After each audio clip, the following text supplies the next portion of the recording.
Welcome back, ladies and gentlemen. It's the Groovinator, aka Adam from RaidersOfTheLostFlicks.com. And as usual, I'm joined with my sexy co-hosts, LinkLX7. Say hi. Hi, the pleasure is all yours. The chairman of the board, you guys know him as ETEP, but don't call him late for dinner. Pete Wakuion from the Place to Be Reviews. Grab two of every animal and head for the bloody boat because I'm already twisted up, ladies and gentlemen. It's Friday night, Raiders of the Lost Flicks live. I am Tep Wakuion in the Place to Be right here with all of yous. Did you just assume there's only two genders? Yes, I did. Anybody else? You monster. I've been called worse today. And back for a second time, comedian and author Phoenix West from Loitering in Wonderland Studios. I don't have a long intro like you did, so I'm just going to say hi. That's kind of something that Pete started. Hi. Alex and I don't really do long intros either, so I just let him go with it. Promos in the ring, yo. Pete's a wrestler. You know, some people can improv. I'm just not one of them. You know, like even though everything I do is improv, it's just I can talk, but as far as doing intro, I give up on it. Yeah. Totally give up. So we reason we're running a little bit late is because of reasons, but also we had to finish watching our movies because it's been kind of a busy week. I wasn't going to say it was you. You did it. I was going to say Pete's watching his Ruby Rose. He wouldn't stop. Oh yeah, Pete Rose. He don't know how to quit. I literally, like just a minute before I got in here, I saw the headline in my feed on Facebook that nobody's buying tickets to Birds of Prey. He did. And I had to share it because I'm just like, well, that's a thing because they're already announcing that if you don't see it, you're a misogynist. So way to alienate 65% of your fan base right off the bat. Nobody ever learns. That's good. There's a good plug for my video right there. Go check out my Birds of Prey video today. You need to see this movie if you're a man or else. Did you say it's the Brie Larson effect? Yeah. Yeah, I'm getting a lot of hate clicks on that video. Oh, God, I love making Brie Larson videos. It's like low-hanging fruit. I should have introduced myself. I'm now a grifter. That's the most. You are a grifter. That's the most clever thing I've ever been called as an insult, grifter. I want to get a T-shirt that says that. I'm proud to be a grifter. You're on EVS's level now, because they call him all the blue check marks call him a grifter. So if you're getting called a grifter, then you're up there with EVS. Can you explain this to me? You mentioned it to me earlier, but I didn't really know what that meant as far as YouTube goes. Oh, grifter. Oh, yeah.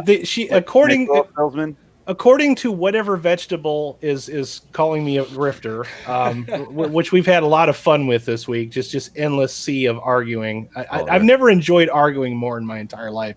I always tell you guys I'm not really a big arguer, but this particular one, just endless hours of fun because it's like we had a pool going predicting what it was going to say next, and we nailed every single one. I'm like, and then this is going to come, and then they're going to say that, but then when they said grifter, they pleasantly surprised me. I actually enjoy that. I wear my grifter tag with pride. But according to this vegetable that called me that, I am a grifter because I'm spreading hate speech about Brie Larson and you're a bully and getting paid for it. We have a hate mob and we're bullies. Now I did remind this person that paid? I'm not. That's what I was going to say I'm not monetized, but they said, well, someday you'll be monetized. They said someday you'll be monetized. And then that'll be like Hitler, like when Hitler got followers. So I went from being grifter to Hitler literally in one comment. Damn. That seems legit for today's Hitler plan. Brie Larson's plight is not on par with the Jews. Call me crazy. Yeah, please let me speak to the history of my people when I say Brie Larson has not suffered at all. Not even a little bit. My path to world domination is through my ability to be a grifter on RaidersOfTheLostFlicks.com. So yeah, I've been exposed, folks. You heard it here first. But we watched some movies this week. I will be the first one to admit I didn't hate any of them. Oh no, I love these three. Did you? Yeah. Mm-hmm. Did you like all three of these, Phoenix? I like two of them. The third one, I didn't mind it. I wouldn't say I liked it. Two of them I actually liked. I had fun watching them. He hated Avenging Force. I'll guarantee it. I'll put money on it. I wanted to hate Avenging Force. Because it doesn't kind of go with the other one. Start off with Avenging Force. Let's start off with that one, Pete. Why don't you explain to us the premise of Avenging Force? Okay, hang on. Because also, actually, before I get going with that, I want to let you guys know we're kind of changing the format up a little bit. Oh, God. Each person this week picked, well, not Phoenix, because I didn't assign you a movie, but each one of us picked a movie, and then I said, whoever picks the movie, write down some notes so that I'm not doing like the deer in the headlights thing like I did a week ago when we were trying to talk about Velocipaster. I'm like, write down something, any dumb thought that comes into your head. I took notes for my movie. Pete did his. He's probably running to go get his notes right now. No, they're I've got them pulled up on my computer. I didn't print them this week. Oh, okay. I was just wondering why you turned your camera off. Because I have pages and pages of notes. Pages and pages about Avenging Force? Yes. I don't even think the script is pages and pages. My Batwoman reviews are longer than the script for the entire season. Your Batwoman reviews are massive. Yeah, but they are characters you got to keep track of. This had like guy in mask, guy not in mask. He walks through woods again. Like that's no. Well, you have John P. Ryan, who's Professor Elliot Glastonbury, the head of the Pentangle, the main villain. But let's get into this. This is Avenging Force. This was a Golden Globus production, a Canon Films movie. And that's why we love it. Yep. Golden Globus made some of the best schlock ever made. God, yeah. Made $4.7 million at the box office. It was directed by Sam Furstenberg, whose other credits include Interplanetary Surplus Mail and the Amazon Women of Outer Space, Quicksand, Spiders 2 Breeding Grounds, Cyborg Cop 1 and 2, Blood Warriors, Riverbend, American Ninja 2, The Confrontation, Avenging Force, American Ninja 1985, Breaking 2, Electric Boogaloo, which is a fucking awesome movie, Ninja 3, The Domination, and Revenge of the Ninja from 1983. This starred Michael Dudikoff, Steve James, James Booth, William Wallace, not that William Wallace, John P. Ryan, Carl Johnson, Allison Garrity, Mark Ellermo, and Lauren Farmer were our main players in this. And the basic plot is a senator is targeted by the Pentangle, which is a right-wing paramilitary organization. His pal, former CIA agent, martial artist, tries to help him. The group kidnaps the agent's sister and tries to hunt him down the most dangerous game style. So this was this Pentangle organization. We were talking about this a little bit off air. This was by far, and Alex said it best, this is when they used to do villains right, and they would make not likable villains, but these guys were just blatantly fucking racist, like white supremacists, like openly. Dude, can we talk about that for a second? The Golden Globus villains. Yes. Okay. Let's take you back to movies that you guys probably remember. Remember Cobra? Oh God, I love Cobra. Remember Cobra's New World Order amazing. with the hammer shit? Yep. Cling, cling, cling. So yeah, these guys are like extreme racist, right wing. Yeah. Go ahead. I can't even. I love this movie because I love Steve James and Michael Dudikoff in the American Ninja movies. Those are some of my favorite. So that guy was an American Ninja. I didn't just dream that because I'm like, wasn't he? And I was wondering, I'm like, am I watching a sequel to American Ninja? These two are the main characters in those. Mm-hmm. And so the opening scene of the movie is really cool. The sequence, actually, because it shows the Pentangle members hunting down these guys in the woods who you later find out when they eventually are dispatched. Literally the best scene in the movie, right at the beginning. Yep, yeah. Both of them, well, that and the ranch scene. They're Secret Service agents. So these guys basically hunt these people for sport. That's when we meet Matt, his sister, and grandfather on their secluded horse farm and ranch. We're introduced to Larry and his family. He's running for senator. That's Steve James running for senator, and Matt and his family travel to New Orleans to join Larry and his wife and 2 sons for a Mardi Gras parade. And Matt finds out that there's a militant right-wing organization that are after Larry, this Pentangle, which I find it's kind of odd that they've already been contacting him and he kind of knows who they are. So during the Mardi Gras parade, this sequence is so wonky and it's beautiful. It was so 1986. That's where I was like, literally like, these people have a mask on for like 10 seconds and quickly take them off so that the entire audience knows, not just the audience, but all of the people at Mardi Gras. And I know Mardi Gras because I've been to 2 of them. I went to Mardi Gras in 95 and 96. There's a lot of people. Also, it was the cleanest Mardi Gras I've ever seen. Yeah, I was going to say that's way cleaner than actual Mardi Gras. Especially for a Golden Globus. You know, I saw a lot of bush and a lot of boobs when I went to Mardi Gras, but then again, that was 95, so... Mm-hmm. But yeah, it was funny because like the Pentangle guys, they kill like 8 or 9 of these just security clowns. They're just running in front of the gunfire. They're like NPCs in a video game. It's almost like they go out of their way to kill the civilians in this movie. Like Larry is sitting on the float and they're just like shooting in the fucking crowd. I'm like, what the fuck? He's right there. Yeah, all the squibs go like this. right chest, left chest. Yep. Everybody has 2 exact boom boom. Yep. It's like they saved money on the effects by making all the gunshot victims exactly the fucking The same. guy that did squibs that day, that was the only one that he knew where to glue them on. Hung over, he's like, fucking right chest, left chest. I don't know. Right chest, left chest. God damn it. I know what I'm doing. I'm a professional. It had all the Cannon films, bad echoed gunfire and poorly choreographed martial arts that we've come to love. Don't forget bad ADR. Oh god. The girl, is she ADR'd through the entire fucking movie? Is she an alien? I have no idea. I think so. I gotta find a picture of this girl. Let's see if she's. Are you talking about the younger sister? Yeah, but her introductory scene when they're like he's trying to grab like cattle or something, and and she's like on a fence calling him in, and she's just like like and she's moving her mouth like. The voice does not match up with the size of her body either. It sounded almost like Bart Simpson. It was what's her name that does the voice? I can't think of it offhand, but so Yeardley Smith. Yeah, Yeardley Smith. That's it. Yeah. Let's see. So that the final assailant that was running away was fucking great because it's what's his name? It's Andrew Parker is the character's name. That is let me see. Did I even put that's Lauren Farmer's the actor. And he really looked like you guys remember Friday the 13th Part 6, right? Remember the paintball scene in the woods where the guy gets his arms and shit ripped off? That's who that guy Parker reminded me of. Was that little nerd in Friday the 13th that got like just shredded because he shot Jason like 6 times at point blank with a paintball gun. He's like, oh my god, and then just took off running. That was the best part in that movie. Yeah. That was.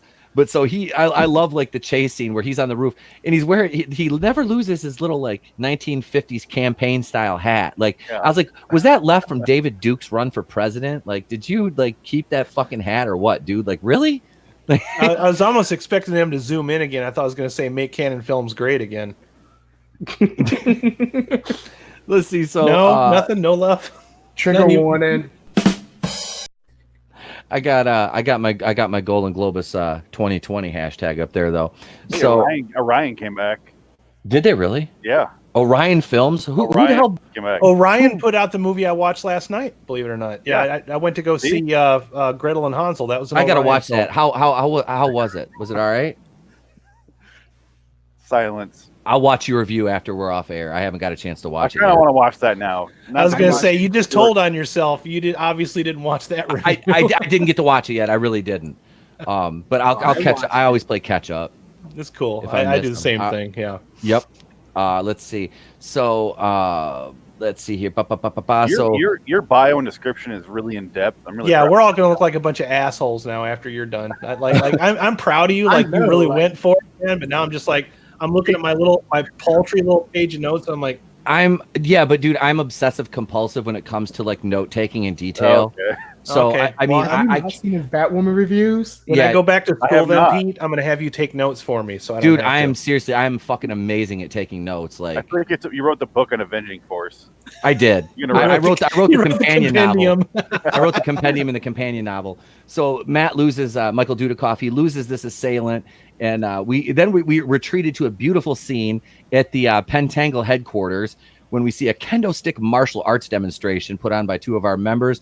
Afterwards, Glastonbury, who is the leader of the Pentangle, gives a nationalistic racist speech, including racial racist epithets to all the men in attendance who are white, mustachioed men, drumming up fear using immigration, of course. Boy, if that nail wasn't whacked on the head, fucking 20s. Check out the big brain on Brad. You're a smart motherfucker. That's right. Then we find out during the celebration, Glastonbury gets a note a la Michael Scott in The Office and finds out that the hit wasn't successful. So Matt and his family are escorted to the Richards home, which has been graffitied with a bunch of racial slurs, which is backward swastika. Yeah, a backwards. I was like, you didn't even do that right. I feel like one of the Globus guys drew that in there at the last Probably. Minute. Put that's the swastika on the They didn't even know what it looked like. There's fuck it. Love those guys. It happens in a lot of movies where they put it backward. I almost wonder if that's a thing movies try to do, like having fake money. Yeah. Oh, like Surf Nazis Must Die. I think she has a backwards one on her face too. See, here's the thing: the backwards Nazi symbol is actually a real symbol. I think they call it the kanju. It's a Japanese symbol. That's right. It is a real. He's right. Yeah, I remember reading that somewhere. So So they go to a safe house, and it's right because Matt finds out that the Pentangle plays the most dangerous game, and to be a member you have to kill a human. So Admiral Brown, who's like in charge of like these quote unquote Secret Service guys that Matt's a part of, tries to recruit Matt to go undercover, and he refuses. You see Glastonbury is like chastising the little weasel guy because they screwed up the assassination attempt. Laval tries to make excuses. That's another one. That's the guy with the white mask. Charlie Laval's the one with the white mask and like the jumpsuit that uses the katanas. I like that guy. Yep, I dug the outfit, and the weapons. Him and the BDSM Crocmaster Village People looking guy. Yeah, I'm pretty sure. Croc, the GI Joe Croc was taken from this guy right here. Yeah. Quick question: which one is Kane Hodder? I saw he's in this movie. I'm trying to figure out who he was. Well, let's find out here. I didn't think Kane Hodder was in this. I didn't see his name in the on credit. IMDb. If you look at the full cast crew there, click on full cast and crew at the bottom there. Let's see, because I'm on IMDb. I don't see Kane Hodder. Keep going down.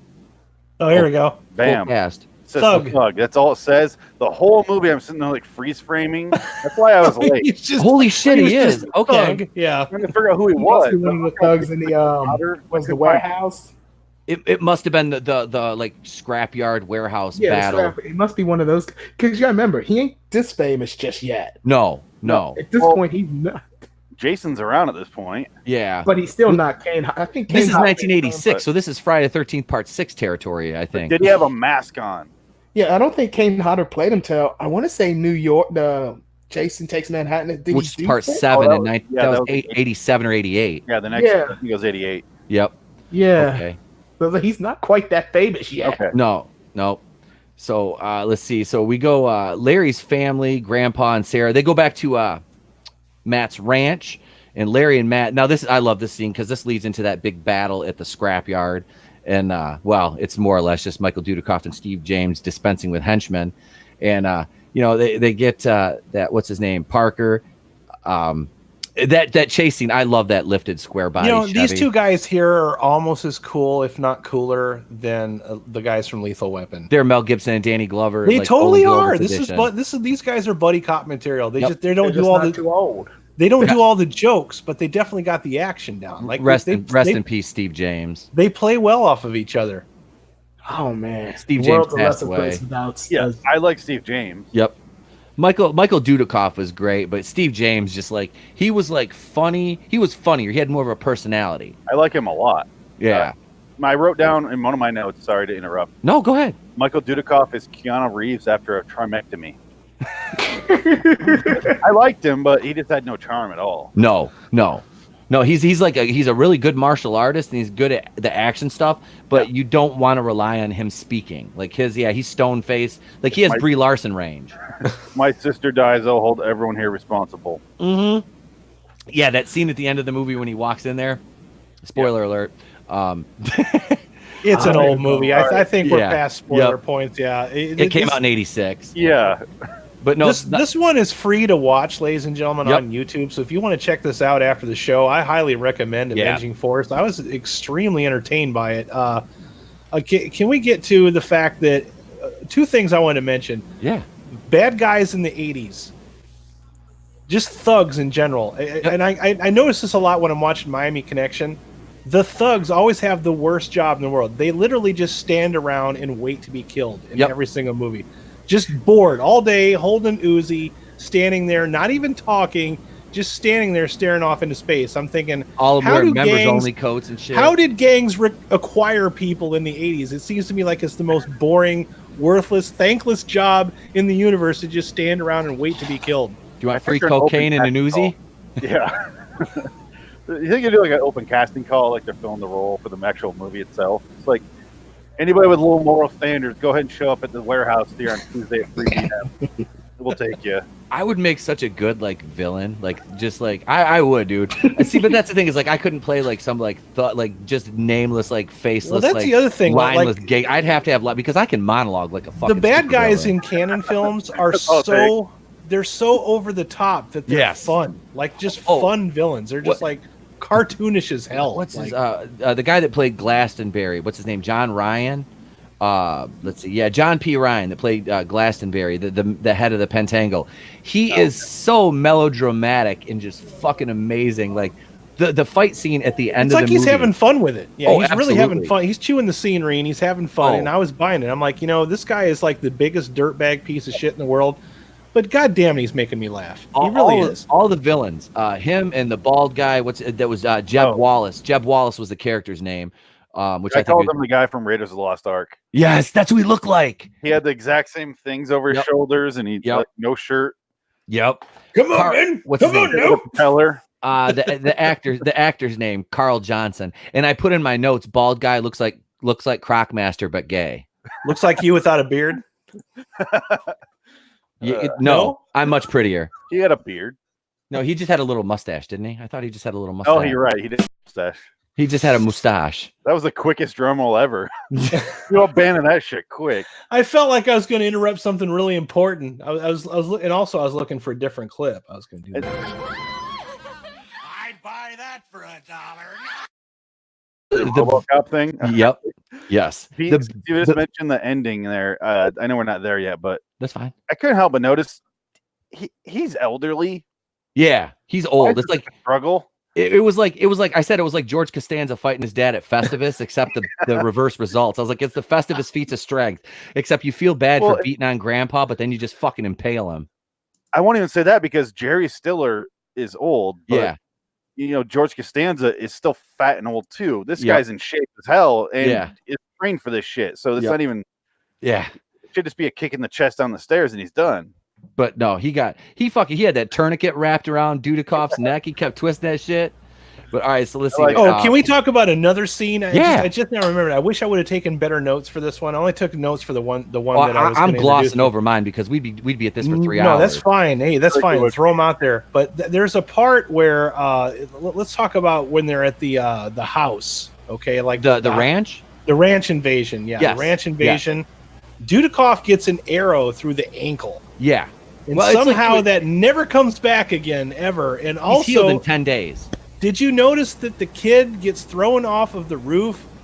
The body that they like the dummy that they throw off the roof bounces, and yet the kid still moves. But then they go over and they shoot the fucking kid anyway. And I'm like, he survived all of that, only to be killed again by these assholes. When you got up before we went on air, me and Alex were talking about it. I said, did you see the dummies bounce off that roof? Because Dudikov's dummy landed right on top of the kid's dummy. And it would have broke his fucking neck, and they still shoot him.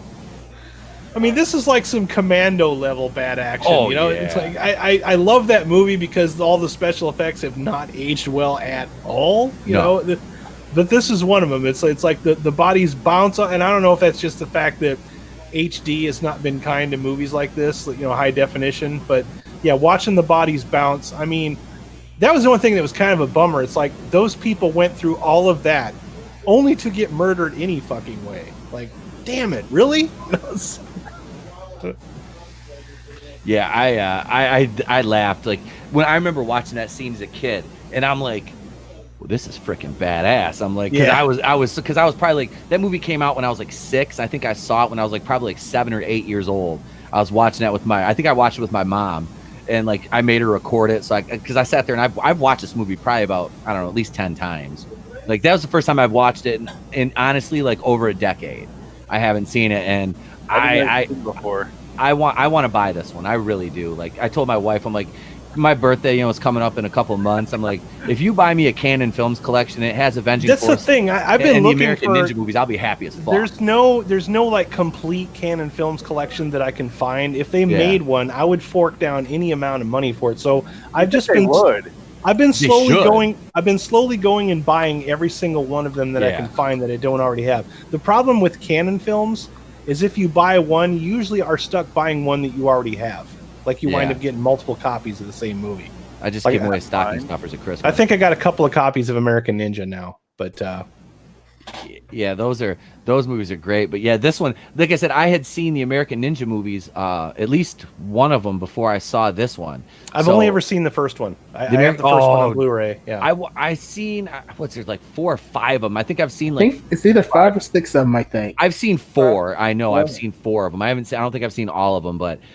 So let's see here. I'm getting sidetracked. 5's like the worst one. Yeah. Did you notice that this movie too? Like, I was confused watching because when he ran into what's this guy's name again right here? Which one? I'm sorry, you're not seeing what I'm pointing. I'm on the screen. I'm back on. The guy on the right. The black guy? Yeah, Steve James. Steve James. Okay. He has a name, thank you. Yeah. Steve James. I couldn't remember the name. So when he runs into Steve James, he's trying really hard not to say the black guy. Not Denzel. Yeah, not Denzel Washington and not Danny Glover. That guy. This was the other black and white duo of the 80s. Not Action Jackson. No. Well, actually, there was two because you had Wilder and Richard Pryor, Glover and. Danny Glover and Mel Gibson from Lethal Weapon. Okay, so so Rick James, no, Steve James. He ain't the super freak now. I would love to see him and Rick James in the movie together. Holy shit, that would have been fucking hilarious. That would have been amazing. They're after my family. Cocaine's a hell of a drug, Steve James. I'd buy that for $1. Golan Globus, where are you when we need you? But what I was getting at was these two guys, this movie goes like a really long amount of time before establishing any of these characters. Like they're just not into that shit. Like they don't start establishing any kind of a story or a character background until like the middle of the movie almost. Like I don't even know who Michael Dudikoff is. It's like it could be Kevin Bacon from Footloose. It could be, well, you pick up little bits because they give the information, and like I said, I have this all detailed. And then I'm thinking, I'll be releasing a review of this movie. Was he originally supposed to be Chuck Norris? Because that belt buckle's out of control. I think so. It was a prelude to Walker. The good guys in these shows always have a big, giant 4x4 truck. So I'm thinking Golan Globus was just obsessed with that. Was like the be-all, end-all of American. That's America's a big Chevy square achievement. You have to have the biggest Chevy truck you can possibly get, and the bigger it is, the more successful you are. I don't know. I was confused. And then when he saw him, I'm like, wait a minute, is this American Ninja a sequel? Did they just change the name because they couldn't get like American Ninja part whatever in there? Because I'm like, and then I thought, okay, are these guys Vietnam buddies? And yes, they are. It takes a really long time to establish how these two know each other. Well, you see a picture of them together in the jungle in like combat gear. This is old school. This is the 80s, back when we didn't have to have exposition. Yep. Oh yeah, you narrated over the top of everything. Exposition, everything. Yeah. I did have a note that was like, did they have a line that I missed where they're like both ex-special forces? Yes, they are. Like a politician like, let's kill these motherfuckers. I figured that he was CIA, wasn't he? Like on Secret the president's Service. Yeah, Secret Service. So he was Secret Service. So he was on the president's detail at one point, but I wasn't sure how he knew Rick James. Just say Rick James. I said that on purpose. I just want to make sure you guys were paying attention. I hope they all saying it. They worked together. They had detail together, and they were in the military together before the Secret Service. And then Steve James went into politics, and Michael Dudikoff went into his ranch after. Is this a prequel I missed, or nope. This is photograph shows that all. This is all lines from the movie, intermixed throughout the entire movie. I will admit there was a number of times in this movie, because I was running late and I hate being late, that I kept going. Fast forward 10 seconds. Fast forward 10 seconds. I had to be here on time. You wouldn't want to watch it on double time or half speed or anything like that. Yeah, it would take away from how fun it is. But it's almost, I bet you probably even want to go back and maybe watch it another time. If I would have watched it on double time, I would have missed that girl speaking. The elderly woman who spoke over that little girl. And that voice was really distracting, because it's like, God, the lip sync ain't even matching up. It's almost like I haven't seen it that bad since like the spaghetti western trilogy with Clint Eastwood. Mama! Like they shoved a bunch of peanut butter in the girl's mouth to get her to speak like a person. Like they do with Mr. Ed. Yeah, that's what I'm saying. Like they just put a little bit in there, and the girl Wilbur. And they put dialogue over that shit. It was distracting. I thought that I was like, did they just get like a really bad performance out of her or something, or could she just genuinely not speak? Or I don't know. But my main complaint about this movie is they clearly are setting up the fact that these two guys right here on screen are going to end up in like a hunt. They're going to have to survive. They're going to have to do this. I thought it was going to be both of them. Obviously, it didn't happen. I was kind of hoping it would have been. Yeah. You assume it would be, but it took. That's how you subvert expectations. That was. I'll tell you what, though. When they finally get to the bayou and they have the big crawfish boil and everything, I was really enjoying that, because like you don't see a lot of like New Orleans in movies, like generally, especially not in the backwoods and the bayous, and they were out there playing the what do they call it, Zydeco, like they had the Zydeco music going. The washboard. Yeah, with the washboard and all that. I mean, they were way out there. And it looked like Emmett Otter's Jug Band Christmas. They got the early trans woman out there getting the daughter ready for prostitution amongst the craw boil people. Apparently she was thrown into the acid river because she just never came back out. Yeah. What was funny was they're like maybe you guys aren't ready for human trafficking, but your kids are gonna love it. It's like, what the fuck? Yeah, it was like a horror face painting carnival going on with a little girl. Yeah. And then they had guys outside with like BB guns that, even though they weren't cocking the gun, if they raised their gun, it would go. Yep. I was like, they're not cocking it at all. Yeah. He never once racked a shell in there or anything. Effort, people. Effort. Yeah. But the girl looked like she was getting ready to be married to Lopan from Big Trouble in Little China. Like, I was waiting for like the pin to go in the top of her head. Like, I will marry both girls with green eyes. Yep, that's a terrible impression. The kill scenes in the of the Pentangle guys were great. Like, I'm seriously going to do a video review of this movie because I wrote such detailed notes. I want to narrate the death scenes so bad to this. Like, I really do. So did they just bury this? I can't find this movie at the local Walmart because there's like a lot of racist stuff in it, or I mean, it's not like a racist movie because clearly these are the bad guys. Anti-racist movie. Yeah, I love the fact that Walmart won't sell that shit, but they'll sell like all the fucking like Michael Myers movies and all these like horror movies, but they won't sell like. That's the joke, Phoenix. Is I bought my Canon Films collection, the one that has all the 8 movies on it. I bought that in a Walmart bin. I'm like, how is this $5? They're hypocrites. There's great movies on that DVD. It's got all the missing in actions, which I love. It's got Exterminator 2 and Ninja 3: The Domination, which is great. If anybody's never seen that, that's one you have to see. I mean, that's the Possession one. Cyborg, which was a good time. I mean, I don't think there was a bad movie on there. I watched every single one of them. So the Cyborg, I have to admit, I didn't like it at first, but I'm kind of starting to come around now. Like, I think it's aged well. I mean, they made like 18 of them, but the original Cyborg, it's got some pretty cool moments in it. But anyways, I don't want to derail it. But so we get to the bayou and we have one of the coolest fight scenes because it rains the entire time, and that's not set rain. That's like actual rain. Like, those guys are out there. Yeah, you could tell in the mud around that shit in the bayou, filming in the rain, and everything looks really good. Mm-hmm. It does. Got a little bit of mist in there. You could tell it's real. As opposed to earlier in the beginning when he fights in the rain, you could tell it's a tell it was fake. But this one, the ending, I loved. I really did. Yep. It really goes up a notch. The end. It's like you're sitting on the edge of your chair, like, fuck. I'm watching Canon Films, and I'm not predicting the ending here because it's like so far, we really thought that the buddy cop team was probably going to wind up the end because they pretty much take down all of the bad guys at the shipyard in the middle of the show. But nope, not so much. He didn't make it. Guys in a fire.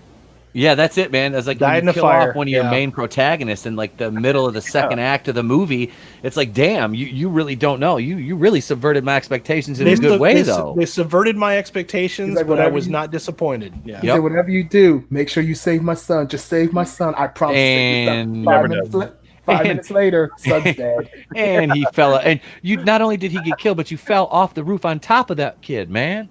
Killed the son in front of him. How the fuck was that protected? Expected him to come back at the end. I really did. He's that strong. Yeah. He fell into the fire back into the house, and I was like, oh, he'll be back later. I just assumed he's gonna escape too. He was like, fuck this fire, and he's punching the fire, knocking it out. He got shot in the back and took an arrow through the back. He's like, fuck this. That never comes back either. Like, we never see him with like a bandage on his leg or anything. It's just like he gets an arrow through the leg, and then he just shows up, crawls through the swamp to get to the Crawdad Boil, and then has the big. They're hunting him at the end, and of course he takes out all of the guys. And I would put that scene. I would actually say it's better than some of the best action scenes in Rambo: First Blood Part 2. Well, between the time that Michael Dudikoff got shot at the ranch invasion and when he goes out to the crawfish crawl, there was like, you got a 10-day time lapse there. So he had a little bit of time to heal, which 10 days to take an arrow through the leg, you're not going to heal. But there was a 10-day time lapse because the bosses, the Secret Service bosses or whoever those guys were in the safe house, they said there was a one-off line about, well, it's been 10 days. He's got to be dead. And the Admiral Brown James Booth's character was like, no, he's not dead. If he was dead, blah blah blah. He goes, no, he's not dead. He's out there. So they kind of had an idea. He was like, but there was a time lapse there. Now, was the film hinting that might be a bad guy?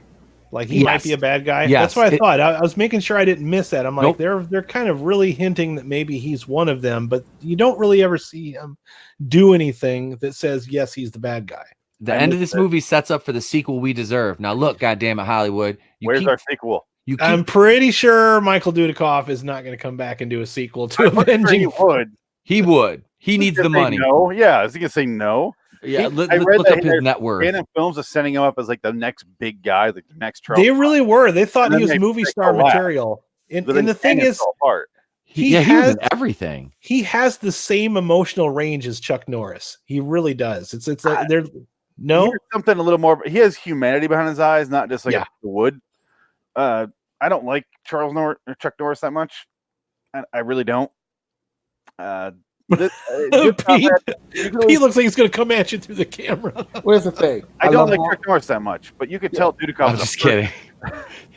Here's the thing. Walker, Texas Ranger, love the show. The Chuck Norris memes are awesome, but Chuck Norris as a person ain't exactly the best human being on the planet. Well, that's just it. And with Chuck Norris, it for me, it begins and ends with missing in action, and he really didn't have to do much in those movies. They're just kind of like fun to watch, but not really because of him. He's not like I said, man, don't sleep on Delta Force. I like Delta Force. Those movies were campy and fun too, man. Like I said, I got my USA. Yeah. I got my Delta Force drinking glass sets that are still in the original packaging. I'll never take out. USA, he fucked that office right up. Delta Force got nothing. Nothing. Fucked up a perfectly good shopping mall. It's got nothing on his greatest movie, Sidekicks. top dog.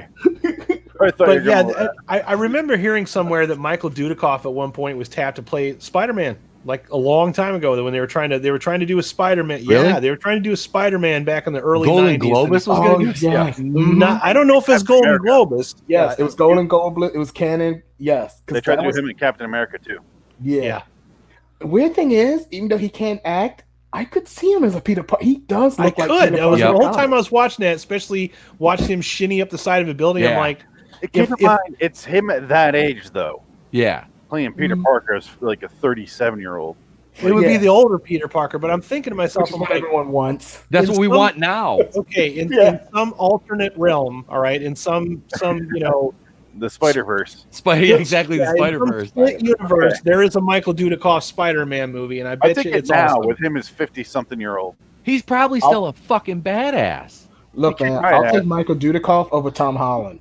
I don't care. I'll do it. That's why I love you. Yeah, that's why I love you, man. Michael Dudikoff. I'd still take it because Michael Dudikoff would tell Iron Man to shove that armor where it doesn't belong. Give me some tea, Peter. Get your own tea. I will kick you right square in that face. There'd be something kind of cool about seeing Michael Dudikoff dressed up like Spider-Man, just like picking his teeth with a knife or something and telling somebody to shove his iron suit up his ass. That would be pretty funny. Yeah. I just want to see you put some Photoshop CGI and put Dudikoff over Tom Holland's face where Iron Man grabs him as like, shit. He's alive. And he's just like, who the fuck's this guy? But it'd be hilarious because of the age, because they're almost the same age. Yep. Yeah, I did. I absolutely love that. The probably my favorite fight out of the last sequence of the movie, the four Pentangle guys was Crocmaster, dude. I love that one. That's because he was one of my favorite baddies in that movie. But of course, you got the main one. You brought me to a good point that I wanted to mention. I wish I would have wrote this down, but I'm glad you made me remember this. Okay, so the first guy that he takes out is the samurai sword guy with the mask that I've been talking about. That is Lavelle is the character's name, Charles Lavelle. Okay, why after he killed him did he not just take his clothes and put them on? I don't know. Did you not think about that? That's the first thing I would have done. He's taking his fucking sword. You could have hid that shit. Okay, so he's like, you don't have to say anything. Yeah. You find the other guys, they don't react right away, and then you just chop their fucking head off with the costume on. Am I making too much sense? He's like icky blood. He wants to give the bad hole guys through it. I gotta have clean threads. No. Yeah, because Crocmaster finds him right at the same place where he killed the other guy because he went back to look for the little girl and she had gone. Of course, she leaves to go looking for him. I'm like, hey, dumbass, he told you to stay right there. Of course, leave it to a fucking kid not to listen. Yeah, that kid was rough, man. That kid was rough around the edges. Like I think they were probably, the Golden Globe was probably thinking, we shouldn't have hired the kid. We're gonna have to dub in the voice. And we put out all the makeup on the kid. She put up no fight. Like, she seemed like she wanted to be there. Look, you can't blame that kid. Every promise he told her, he kind of lied about. Don't worry, I'll protect Steve James. Nope. I'll protect those kids. Nope. Don't worry, Grandpa's gonna make it through. Is Grandpa dead? Yes. I was gonna bring that up. Dude, that kind of Grandpa dead. Grandpa? I was waiting for him to say something else or say something real deep meaningful. He's like, yeah.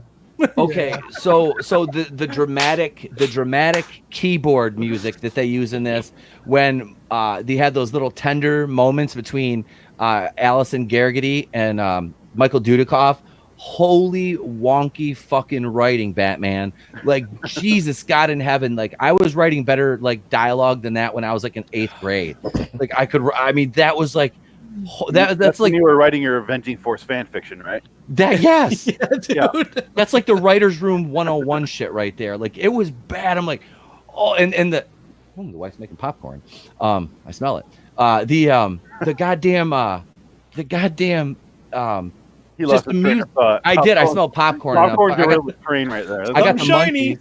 I got squirrel. I got the munchies. Like you about to kiss the bald-headed guy. I'm gonna make a meme out of that. Send me that fucking picture, Adam.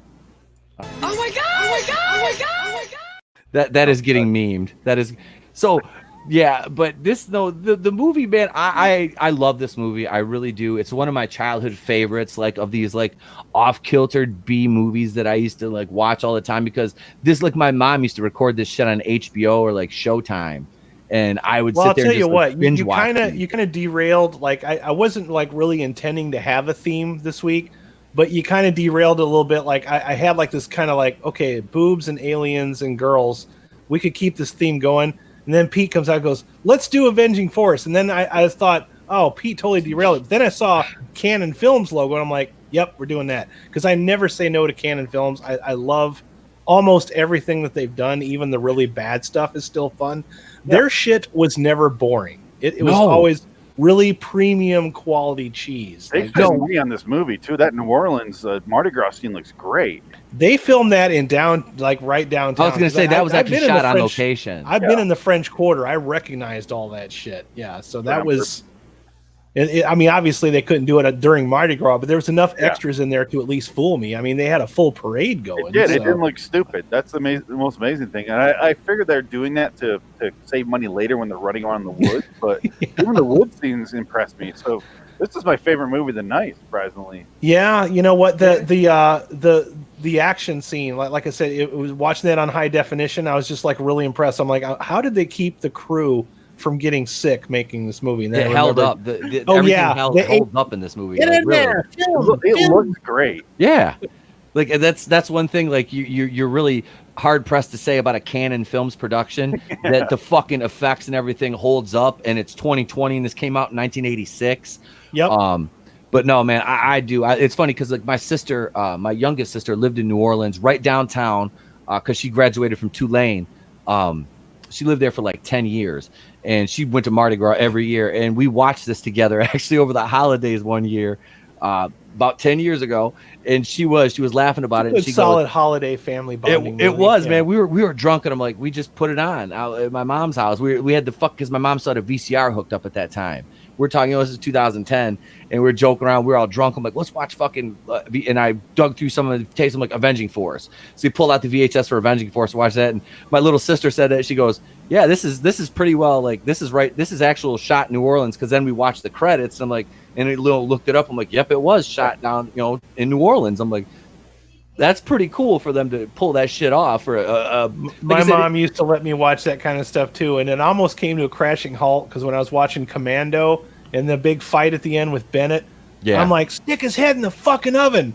My mom's like, if you don't calm down, you're not going to be allowed to watch this anymore. I watched The People versus Larry Flint with my mom once. Oh. Not knowing who Larry Flint was. Oops. Awkward. And I was just sitting there like, oh, this is awesome. This is weird. This is awesome. This is weird. It could have been worse. You could have watched this with her. This moment right here. Would you like to fuck me?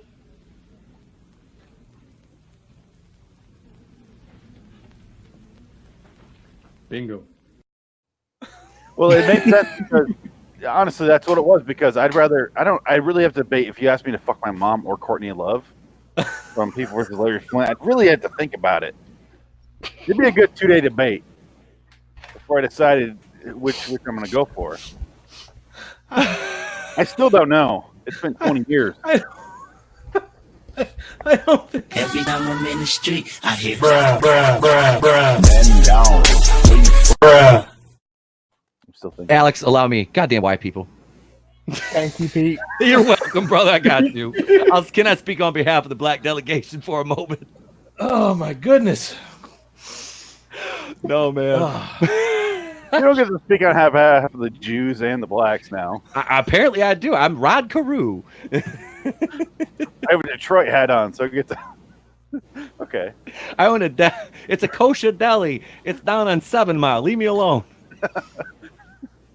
All right. I almost hate to move on. Right. Yeah. I hate to move on from this because it was such a good movie. Do I get to score it? Oh God, yeah, I forgot. Okay. Wait. Everybody rate this. All right, movie. everybody's gonna rate Avenging Force. Let me put this back on here. All right. I lost my train of thought. I apologize. So, gotta let everybody know I have a new rating system. It's still the 5 cheese curd. Pete and I tweaked it a little bit. Just a little bit. This is the new rating scale right here.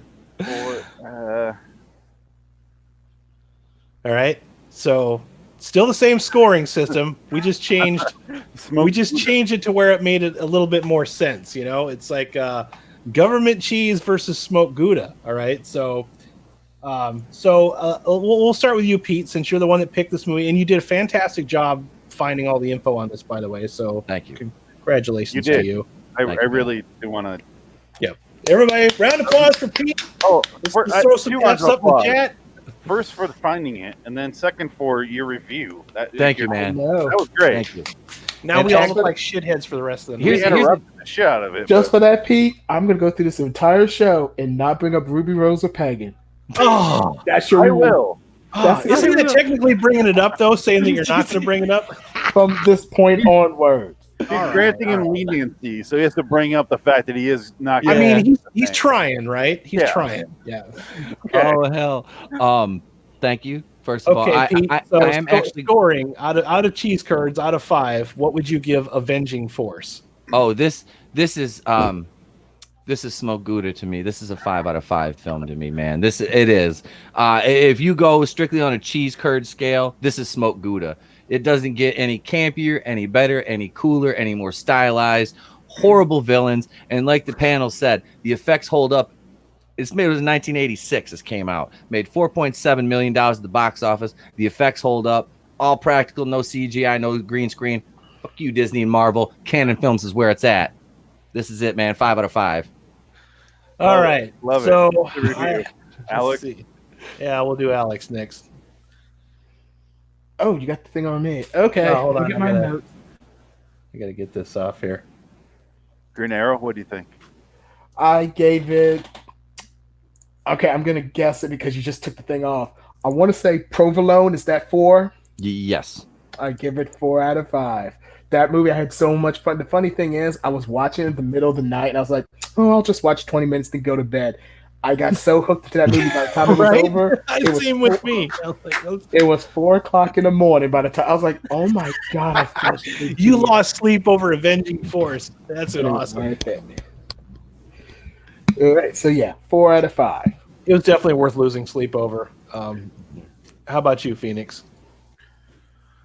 I will agree. I'm going to go ahead and agree with Pete. I'm going to give it a smoked Gouda. Yeah. I didn't think I was going to. I really didn't, because I was like, at some points in the movie, I was kind of like, oh, hurry up. But I found myself going, hurry up. What's going on? Like, some character would say something, or I would find some sort of amusement from it, which is, from a B movie, especially canon at this time, from 86, that is high praise. because Canon makes some terrible movies, which we just love. We do. I mean, Pete, you can't even say that this is a like. You can't even say it was a movie that you love that you shouldn't have, because it has a 5.9 on IMDb. If you go ahead and look at it. Yeah, I did. That's a high rating for this kind of movie. Yeah. It is. It really is. Yeah, for a Canon film, that is kind of high. Yeah. Like on there, I give it a 6. I completely agree with that rating. But as far as a B movie goes, I'm gonna go ahead and smoke Gouda it. Yeah, smoke it. Thank you. Awesome. I thank you for introducing this to my palate. Oh man, you're welcome. Like I said, this is one of my favorites, man. I love this movie. I feel like the only reason this movie's probably lost the time is because it gets overshadowed by American Ninja. Yeah, I think so. It's more of a recognizable brand. Everybody remembers American Ninja versus. If this would have got a sequel, it was. I think it was better. But if it would have got a sequel, like because they built it at the end, they set it up. Adam, this is going to be our first movie right here. It's going to be Avenging Force 2. I'll tell you what. I'd be a part of that if we do it. I have. Yes, I'm in, man. I'm in. I'm playing the Michael Dudikoff. Alex is going to be my Steve James. We'll need you for technical advice anyway, because I've never made a movie in my entire life. But if I had to rate technical advice, what's that? The Canon never had technical advice. I got a point there. Yeah, I actually thought they named the cameras after the film company before I got older and smarter. So I was like, oh, Canon Films. Yeah, they make the cameras. They know what they're talking about, right? Yeah. No. Nope. It's like naming my film company Apple and shooting like $4 movies. We're Apple Films. What do you want?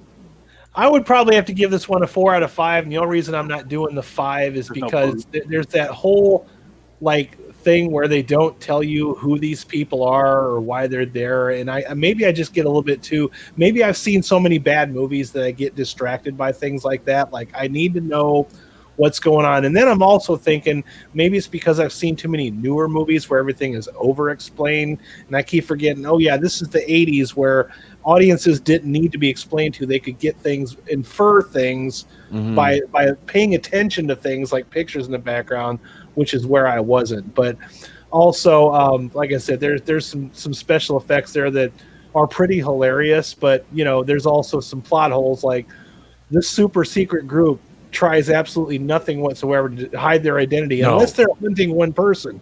But if they're out in public murdering people in front of an entire Mardi Gras parade, take the masks off. Makes perfect sense. It's like a Marvel, it's like a Marvel movie. It's like a Marvel plot, yeah. But it did bring it up a notch at the end, because like I said, that last fight was incredible. Yep. Also, I forgot to mention, during the Mardi Gras parade, they hide their Uzis inside the baby carriage. Yes. And that's a perfect 80s moment. So yeah, definitely 4 to 5 provolone. Babies in there. How did them racist ass Pentangle guys get them 2 black ladies, let them put Uzis in their that was weird. Did you notice that too? Am I the only one that looked at that? I'm like, how the fuck did that happen? Until you find out they're a bunch of Nazis and be like, wait a minute, how'd you get those 2 black women? I'm like, how did you recruit them? Did they not know? Did they hide it? Yeah. Either that or they just paid them so much to put their babies in there that it didn't matter. They're like, hey, here. They bought them the strollers for their actual babies that are at home. Like, fine, I'll carry some Uzis. Yeah. I mean, now if this was Disney, you could just write a whole book on how they got those girls. You gotta read the book to get it.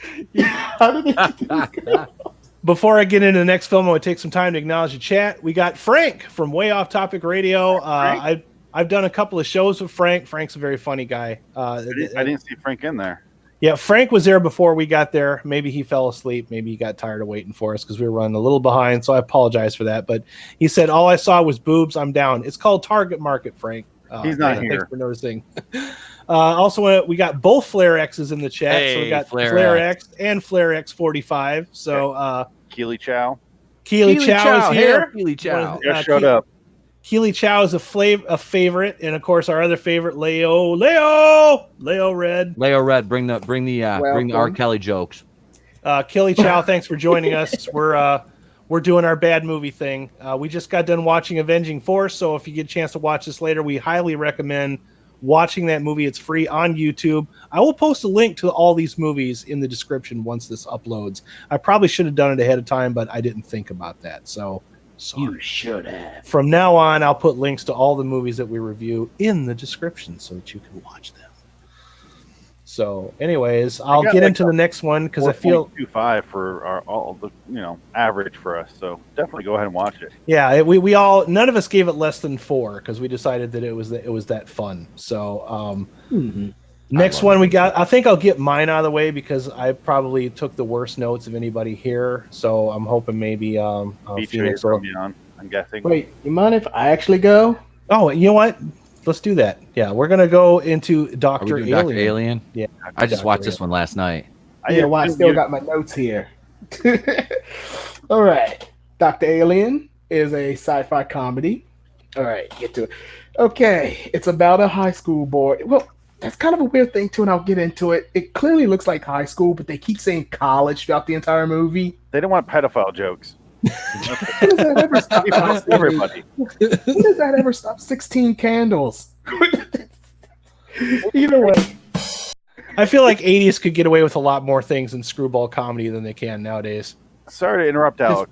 You're right. They it seems like they want high school, but they have a sex ed class in college. What the fuck? I don't know how to fuck by college. That's what a college is for. The science lab they're in, that clearly looks like a high school thing. Like, yeah. I don't know about you guys, but I learned about the birds and bees in junior high. I actually learned more in junior high than I did in high school. But maybe it's just the school that I went to. I don't know. Older brother and sister, I was like 8 years old, 7 years old, something, probably younger. All right, give a brief synopsis. I'm gonna give a brief description before we talk in depth about the movie. There's a high school. We're gonna say high school for the purpose of this movie. His teacher gets into a car accident, and the next thing you know, a substitute comes in, which is this hot chick. This chick, the lady on the cover right there, whose name is Miss Zenobia. Miss Zenobia. She keeps him after school one day to do some experimenting. You can't see my air quotes there, but she gives him some sort of drug that creates an antenna that pops up in his head. And whenever this antenna pops up, women around him just get extremely horny and they try to rape him. Oh, and there is date rape in this movie. I mean, it's played up for laughs, but every time he comes to see this teacher, it's the most playfully comedy version of date rape you can get. I disagree, Adam. I reviewed it. Twilight is an episode.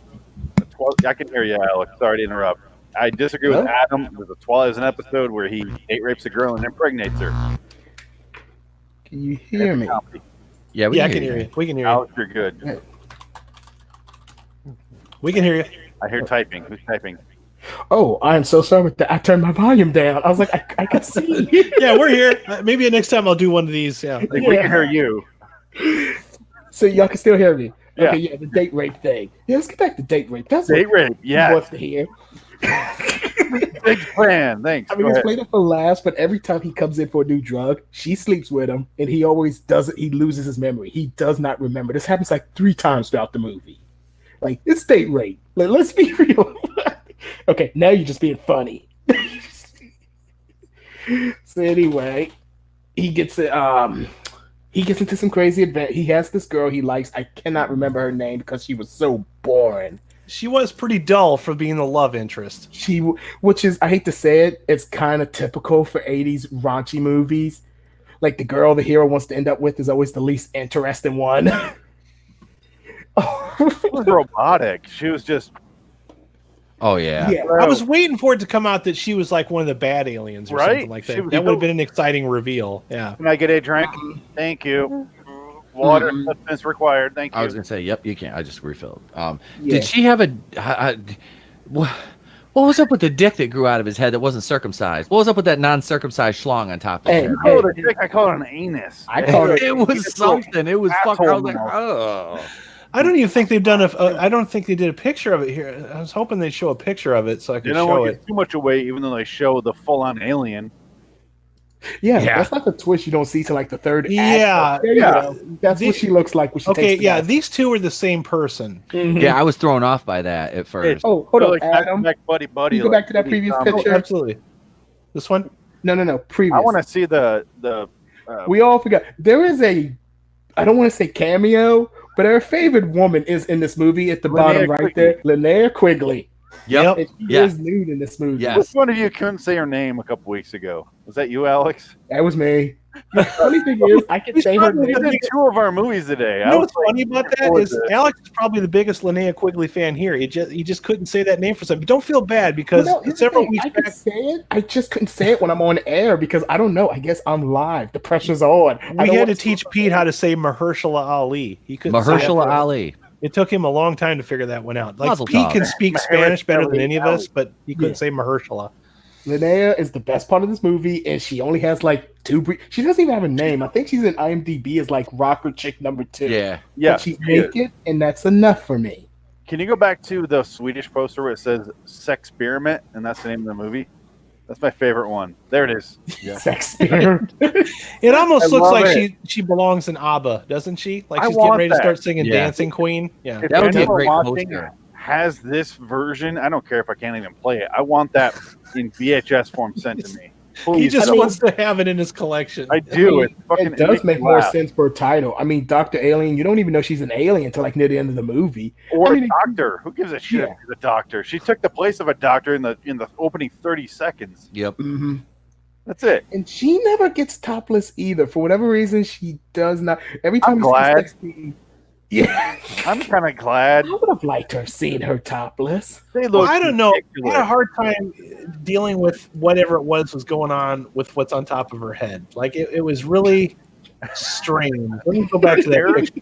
Would you swap out her naked for one of the scenes of Linnea Quigley naked though? Okay. Oh God, yes. That's God, not even. I would. Okay, let's look at this picture right here. This looks like D. Snyder. All right. It does. In Strangerland. I was that could only be sexy if you were really high and it was still 1989. I was really fucking fried last night when I watched this, and I was like, I could almost like if it was like 89, I could fap to this, but like now, no. Now with the internet, Too big and fake. What was the name of Burt Reynolds' wife? Lonnie Anderson. That's what I thought it was at first. Yep. I was gonna say Sally Fields. So this is discount Lonnie Anderson. I was gonna make a Seinfeld reference, be like, "What's wrong with Lonnie Anderson?" I'm pretty sure way back to episode like. I'm pretty sure that this picture right here is the poster child of everything that's wrong with our atmosphere now. Okay, I mean, really, Aquanet. This look at that guy in the back. This hairstyle put Aquanet out of business right here, all by itself. Okay, the ozone didn't help. Okay, the guy that played Drax, I didn't look up the actor's name. I did. The guy that played her little assistant, he was one of my favorite ancillary characters in Halloween Part 4, my favorite fucking Halloween movie. He worked in the hospital that released Michael Myers to the ambulance that got tipped over on the way to Smith's Grove or from Smith's Grove. Okay, gotcha. Raymond O'Connor. I looked him up. Thank you. Because I was like, this guy's fascinating. Because all he did in the second half of the movie was peering through doors. Yep. Or through the He window. reminds me of TV's Frank from Mystery Science. Yeah, I was just going to say that. I was just leading to that. But yes, he completely does. He's Frank Connor. Exactly. Sorry. Go ahead. I just watched, speaking of Mystery Science, I just watched the very first episode of MST3K today with my son, The Crawling Eye. And we sat there and watched it at 7 o'clock this morning. And he watched the whole fucking thing with me like a champ. That's what I call getting your day off to a good start. Yep. How old? He's 4.5. Okay, that's a good age to like sit there the whole thing. Oh yeah, dude. He doesn't sit through many movies, but like he sat there through that. We were putting together a puzzle and playing Connect 4, but like we were watching it the whole time. Crawling Eye's a rough one too. Oh yeah, it is. That is a rough episode to get through. Yeah. This is why we like bad movies, kids. Frank kind of just had heart surgery a little bit ago, like a month ago. Oh really? Yeah. Not that he's watching, but I still thought I'd say it. No, yeah, it's good. It's good that you mentioned it at least, and I know that Tracy Blue has had some problems as well. I mean, people, it's the reality, man. It's like your heroes they're not around forever, but like Kobe. Yeah. But back to this episode, what surprised me about it though was that as you're watching it, you obviously can tell this is a screwball comedy. You know, it's going to have lots of boobs, and it's supposed to be a raunchy comedy, but at its heart, it almost feels like I'm watching a Robert Zemeckis type movie. It's like a coming of age movie almost. Yeah, like I was getting that vibe from like Back to the Future a little bit in it, you know, because like I really like the kid. Like he makes this movie work. I thought both of the brothers were the older brother from the Wonder Years for the opening. So that was the older brother from the Wonder Years. It's not. It looks like him. I looked up all three actors and it was like, oh, those are the same person. Just combine them already, universe. But it never happened. They're three different people, believe it or not. Sequel. That's a sequel. God, so once this kid gets a penis attached to his head, because I'm thinking, okay, this is not going to get any better from here. It's just going to get worse, right? Somehow it gets cool. He has the exact same arc that Spider-Man has in all of the Spider-Man movies. As soon as he gets the superpowers, he becomes super cool. And he kind of becomes a dickhead, quite literally. A dickhead. Yeah. He's not a dickhead. No, he still means well, but he's like slow. He's I don't want to shredding. Joke, but he's still a nice guy after this. He was like Patrick Dempsey and Can't Buy Me Love. He's shredding his nerd. Yeah, he's shredding his nerd look. Perfect example. There's a deep cut right there. No, you're exactly right though. It's exactly he doesn't mow any lawns, but it's the exact same difference from that movie. I love that movie. I'm sorry. I unapologetically I love that movie. Parents are the same where they're both stuck in the 50s and like everybody's 50s and then the younger brother's like severely 80s and then it's 1950s, 80s. I can't figure out what the fuck's going on. Well, it's like the boomers and the Gen X. That's basically what it was. I feel like the person who directed this watched a lot of 1950s sci-fi and was trying to emulate that a little bit, like trying to bring that into screwball humor. I wrote the director's name. I want to say it was, David Dakota. David Dakota. He directed this one and our next movie. And the one from 2 weeks ago when I was on the show. Did he really? Okay, cool. Movies. Okay. So, we're going to see him a lot. David Dakota. Most of his movies are like very homoerotic. But this is one he's in his female one. He's a gay man. And... There's not a lot of nudity in this one compared to Beach Babes. No. This one gets its nudity out of the way earlier and then shows you that he actually has a funny comedy that he wants to have. And that's kind of what I appreciate about it. I wasn't expecting that from a movie called Dr. Alien. I didn't. I like keep up the nudity just with minor characters. Just enough to hold your interest. But the thing that I liked about this kid though is that a lot of these shows where they have like a kid be the nerd, it's always like somebody that they just take like the most really good looking guy and just put Coke bottle glasses on him and slick his hair back or something. Yep. This guy looks like a convincing nerd and a convincing cool guy. Like I bought it. I wish he was bigger. I wish he was in a ton of movies. That guy's great. Wasn't he in? I want to say he was in. What was that movie? But it was a girl. One of the boys. Was it one of the boys? But the girl who pretends to be a boy in school. Oh yeah, he is. Just one of the boys. Just one of the guys or something like that. Yeah. Yep. Yeah. He is. In that, I do remember that. He is. He's not in the Wonder Years though. Because just one of the guys. We all remember how that movie ended. The most confused moment of your childhood. God damn it. Motherfucker in that movie though. Actually, he was the lead of that movie, I believe. I think what I liked about this kid though is like you could buy the nerd like in this person's body that he has no control over, and they did a thing where they anchored him in with the father being super like that. So they had him just like the father, and then it really pays off throughout the movie, which is surprising because I didn't expect this movie to have any sort of carryover to the. No, it's almost like when they wrote it, like they had an idea in mind, like an idea for me. Yeah, I like the storyline in the movie. It has a lot of heart. I'm glad you mentioned that. That's what I was thinking when I was watching this. I'm like, for a screwball raunchy comedy, like I'm really into this. I feel like I'm watching a Robert Zemeckis movie. Dr. Alien. Even though he has a dick on his head. Yeah.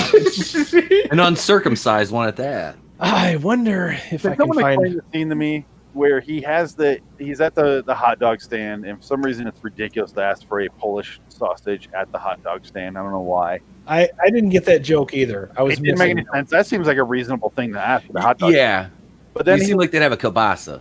Yeah, or he could ask for a fucking taco or something. That'd be the guy be like, "What? Why? Why'd I sell that?" Yeah, no, he asked for a sausage. That's just like a hot dog. But anyway. Linnea Quigley and the two other rockers show up, and then he shows up the next day at school with the panties, and I'm like, did he fuck those girls? They didn't show it, but it's implied that he fucked them all, right? Well, that's what I'm saying. Yeah, it's implied outside of the love interest.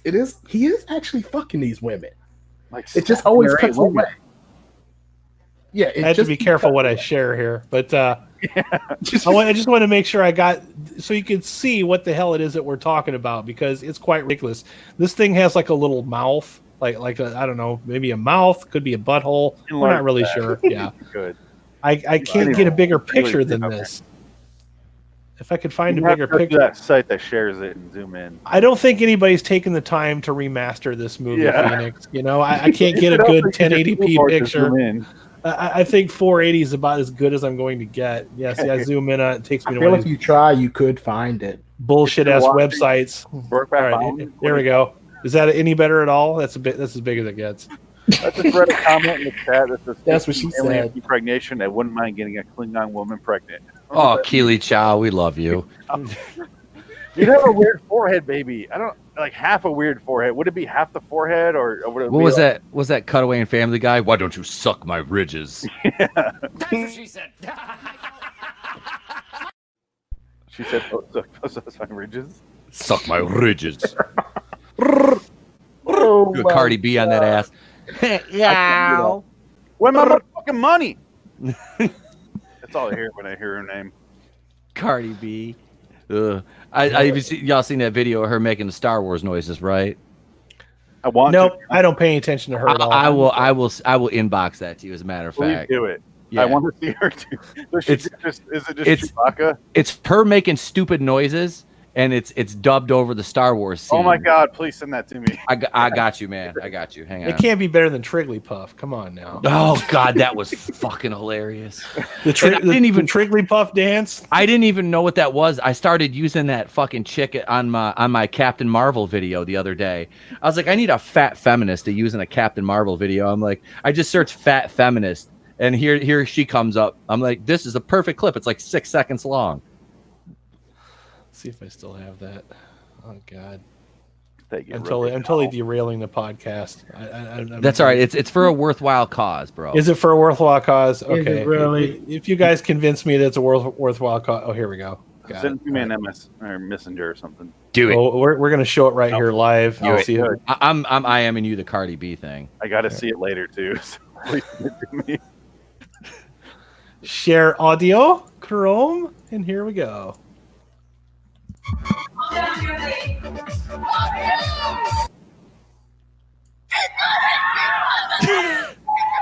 Cardi B making Star Wars noises.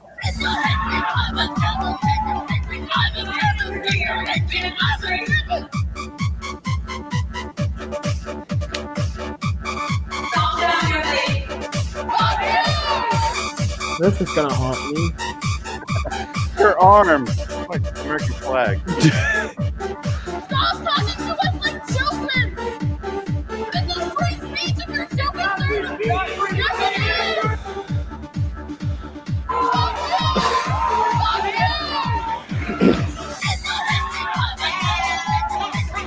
It's Jabba.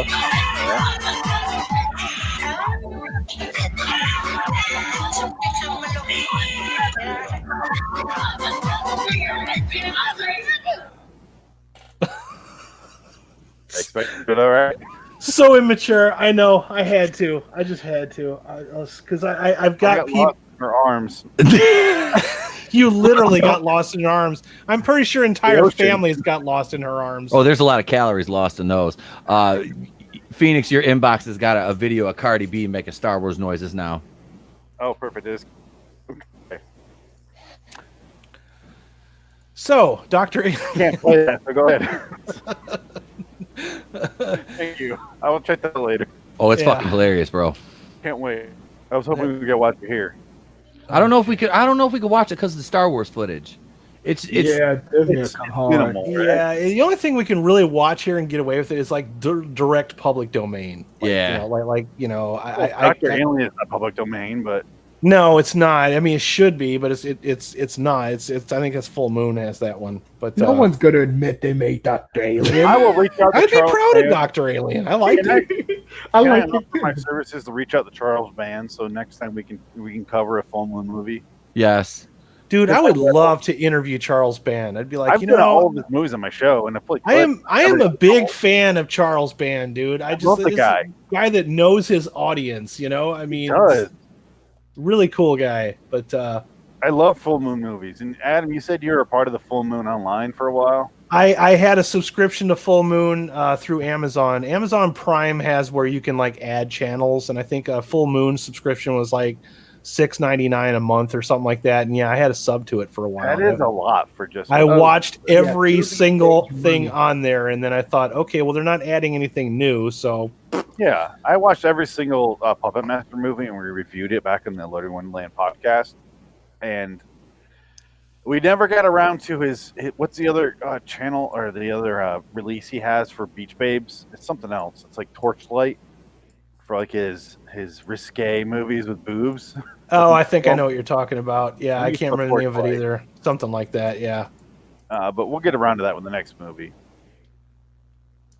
Alex? But yeah, this movie was pretty good, though. I thought it was a pretty decent comedy. I liked the really on the nose like Sex Pistols like callbacks at the end there. They had he decided to be in a punk band. So yeah, they're even doing the Back to the Future thing where like they're doing the band thing at the end of the movie. It's like they watched Back to the Future and are like, I can do that, but make it raunchy and put boobs in it. And that's exactly what this movie is. It's a Robert Zemeckis comedy, but dirty, and we love it. I have an issue with the fact that the original one of the alternate names of the movie was either I was a teenage sex maniac or I was a teenage sex mutant.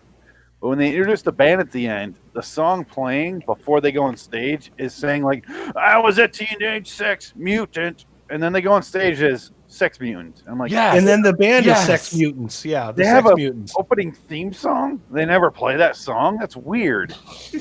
It honey dicked you. You might have to explain to him what that term means. They tease you with something, then they don't deliver it.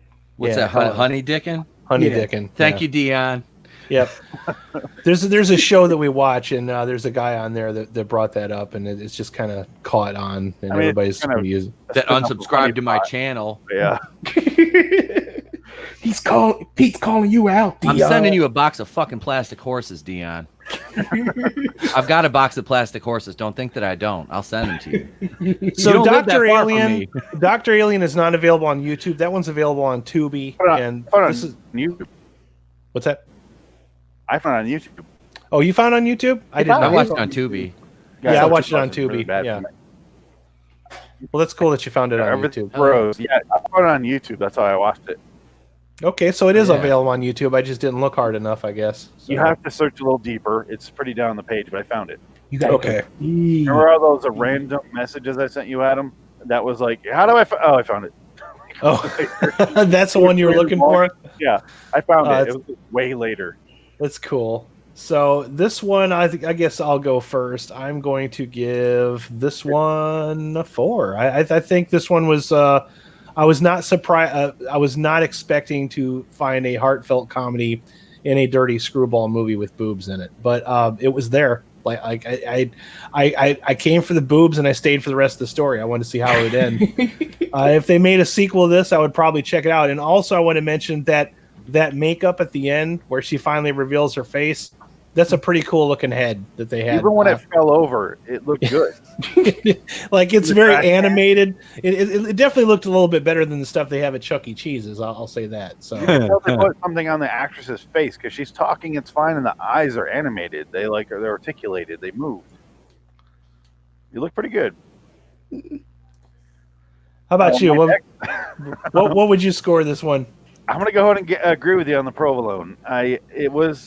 It wasn't as good as Avenging Force. I watched these in ascending order, where I watched Beach Babes, then Dr. Alien, then Avenging Force, and so I watched them in the exact same order you did. Yeah.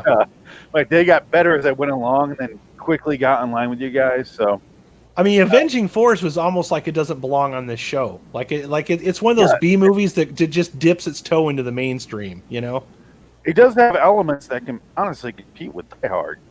When they were in the ending there, when he's fighting the 3 guys, it looked really fucking good. I wanted to say, like, this really, like, as far as I wasn't thinking B movie, I was watching that, but it makes you miss the 80s action for sure. Yes. Yeah. Dr. Alien, you're thinking B movie, you're watching this, everything's cheesy. There's a shot where they're driving to high school. He's switched over. He became like a greaser almost.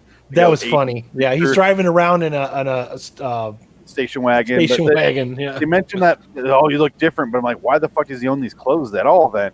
Yeah. They drive to go to school, they suddenly are in the warehouse district, and they go through like a chase, and then he beats up the bad guy. It's all fun. It's like a clear cliche 80s movie, but it has there's a lot of Back to the Future type elements in there. I was really surprised how much they borrowed. Yeah. Any 80s movie. But yeah, that's you're right. true. Yeah. The Back to the Future reference, especially with the concert at the end with the and we're ending with a concert too, and honestly, it was that kid that really brought it up a notch for me, man. I wish he was the star of that movie, and I was like, why am I not seeing him in more stuff? Like, he give John Cusack a run for his money. I think this motherfucker sold it the whole movie, the whole way through. I was like, he was convincing as a nerd, and he was convincing as a cool guy that couldn't control women. Like, he couldn't beat him off with a stick. Like, you could really tell that he was somebody that just did not know how to handle that. He sold one thing, and like, I don't forget what the fuck he's yelling to the microphone, like something machine. He's yelling it in the microphone. I'm like, I believe this kid. It doesn't sound. Yeah, it was a pretty good. It was a pretty good lip sync. Yeah. What about you, Alex? What do you think of Dr. Alien? You're the one that picked it. I will give it 3 out of 5. You were right at the lowest, and he picked it. Hold up. I like the movie. I liked it just fine. But if I'm rating it as a movie, I'm not. B movie. Huh? Rated as a B movie. Well, as a B movie, they cut out a lot of the sex scenes, so I gotta really lower it. Well, now you know how I feel with Machine Girl. God damn it! Yeah. Welcome to my world. Oh, shut up, Pete. All that blood, no boobs. Why? I could have done more than. Never mind. Boobs. You got boobs. They just got shredded into. You didn't get to see them though. You shredded them up, and I never got to see them. It's such a cheat. Can I give my reason? I'm giving it a 3. I liked the movie, but as I was watching it, I started realizing 80s raunchy movies, not all of them, some of them, there were tropes in them that just kind of got like I said, the love interest, she was really, really annoying. And it's one of those situations. It wasn't worth it. Yeah. It was like, oh my God, it's another one of these 80 raunchy movies. This guy has the power to get unlimited sex, but the only one he wants is the least interesting person who is a prude. And like I said, the dullest person in the movie. She was definitely no Ali Sheedy, that's for sure. I was like, oh my God. I was like, it's one of those situations where like the side characters save the movie because I thought, well, I like the lead too, but I was like, the love interest is so uninteresting. Like, she just brought it down. Yeah, she was boring. Can I give a quick shout out to the best friend? I love that fucking actor. Stuart. Oh yeah, let me pull his. I loved him in this mug movie. Up. I'm gonna pull that mug up again. Let me. What else was he in? Ski School. Oh, that's what it was. He's like one of the side. Next, what's the guy's name in Ski School? God damn it, he's in. I don't know, but I just remember that fucking movie. He's in one of the episodes of It's Always Sunny where he kind of makes fun of that movie. See, I don't watch. I haven't watched It's Always Sunny since like the second or third season. Show. One of my favorites. But there he is. There he is. He looks like Boner from Growing Pains. That's what he looks like. Don't mention Growing Pains because he is not in Growing Pains. No, I know. Oh, sorry. I'm thinking of Wonder Years. I have an 80s flashback TV. Commander Riker. Pew pew. PTSD from the 80s flashbacks. Yeah. Did any of you guys watch the Riker or the Jean-Luc Picard? No. Alex, I'm about to watch episode 1 tonight. I just Alex saw the first episode. Okay, quick side note. I got Fat Albert and sorry, Riker Alex, sitting here. I didn't mean to interrupt your rating there. Go ahead. Oh, well, like I said, it was a raunchy movie that cut out a lot of the boobs. Like, there were some that got in there, but like Adam said earlier, it cut away from some of these scenes. It's just kind of weird. So like I said, I do like the movie, but it's not my favorite. It gets 3, which is average. That's good. So you were expecting to be more of a blue movie than what it really was. Yeah. More Blue Balls movie, you're Blue saying. Balls. Yeah, that's what Velocipaster was. Yeah. When they cut away from the boobs, though, it was for like style, which I appreciated. Because even the dream sequence, when it's like zooming on his head instead of the boobs, I appreciate it because it added to the movie instead of just boobs. Because I watch a porno if I want to watch boobs, but if I'm watching a raunchy movie called Dr. Alien, but a sex orifice getting added, did I know what I've come here for? Well, Alex, to be fair. To be fair. Now, to be fair. To be fair.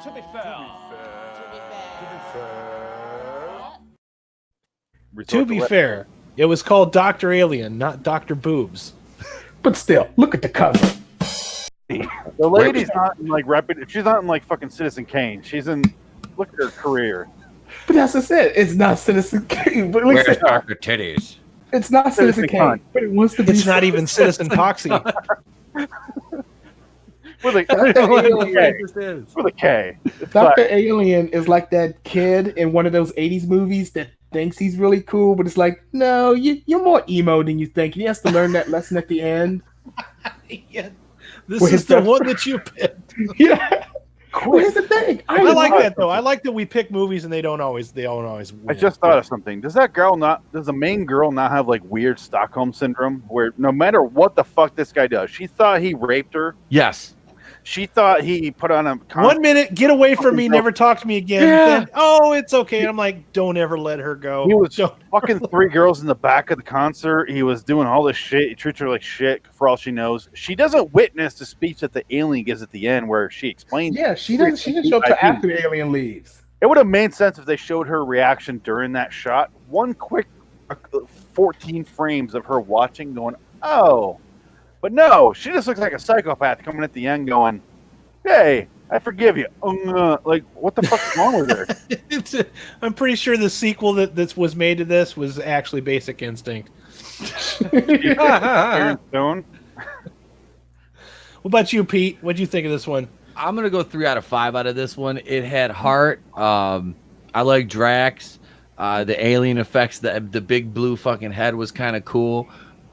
It was a cool movie. I kind of fell asleep and had to go back and rewatch it. I was pretty twisted up when I was watching it last night, but I'll go 3 out of 5 on this one. It was a fun movie to watch. I'd never seen it before. I never even heard of it before, but I enjoyed it. Like I said, after watching it now, you recognize some actors from the genre, from the 80s and stuff like that, like the Drax character. Like I said, he was in Halloween 4, which is one of my favorite movies, and the dude that was in Ski School. But yeah, man, I liked it. Like I said, I thought the kid was in the Wonder Years too. I was like, that's the older brother from the Wonder Years. I did too, right? I was too twisted to look his name up. I'm like, I can't even see my phone at this point. Different guy. Yep. But yeah, it was a cool movie. I enjoyed it. Mm-hmm. Definitely. And like both I said, brothers fooled me. I thought both brothers were the same kid, and then I realized they're different people. And then I went, oh, which one's on Wonder Years? That's the funny thing about the 80s is there's a lot more people. There was a lot more actors in the 80s that we remembered. And then when we see one, we're like, well, he must have been in that one too. And then it's like, oh, no, that's not them. Oh, okay. Fucking Dr. Alien got a hold of the same kid and cloned the kid twice. So we have 3 fucking kids with the same exact features. Not our fault.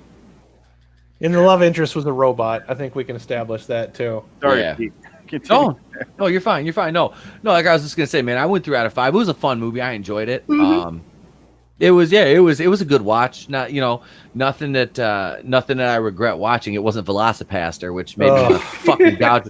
I was sitting here with my fucking letter opener watching Velocipaster, going like, I mean, I could spare one of these fucking eyes. Like, really, I could just take this and jam it into one and just. Well, I didn't want to put Sal on the spot, but it's a lesson that I had to learn too, and I feel like that it's a lesson that he had to learn as well, and all of us had to learn.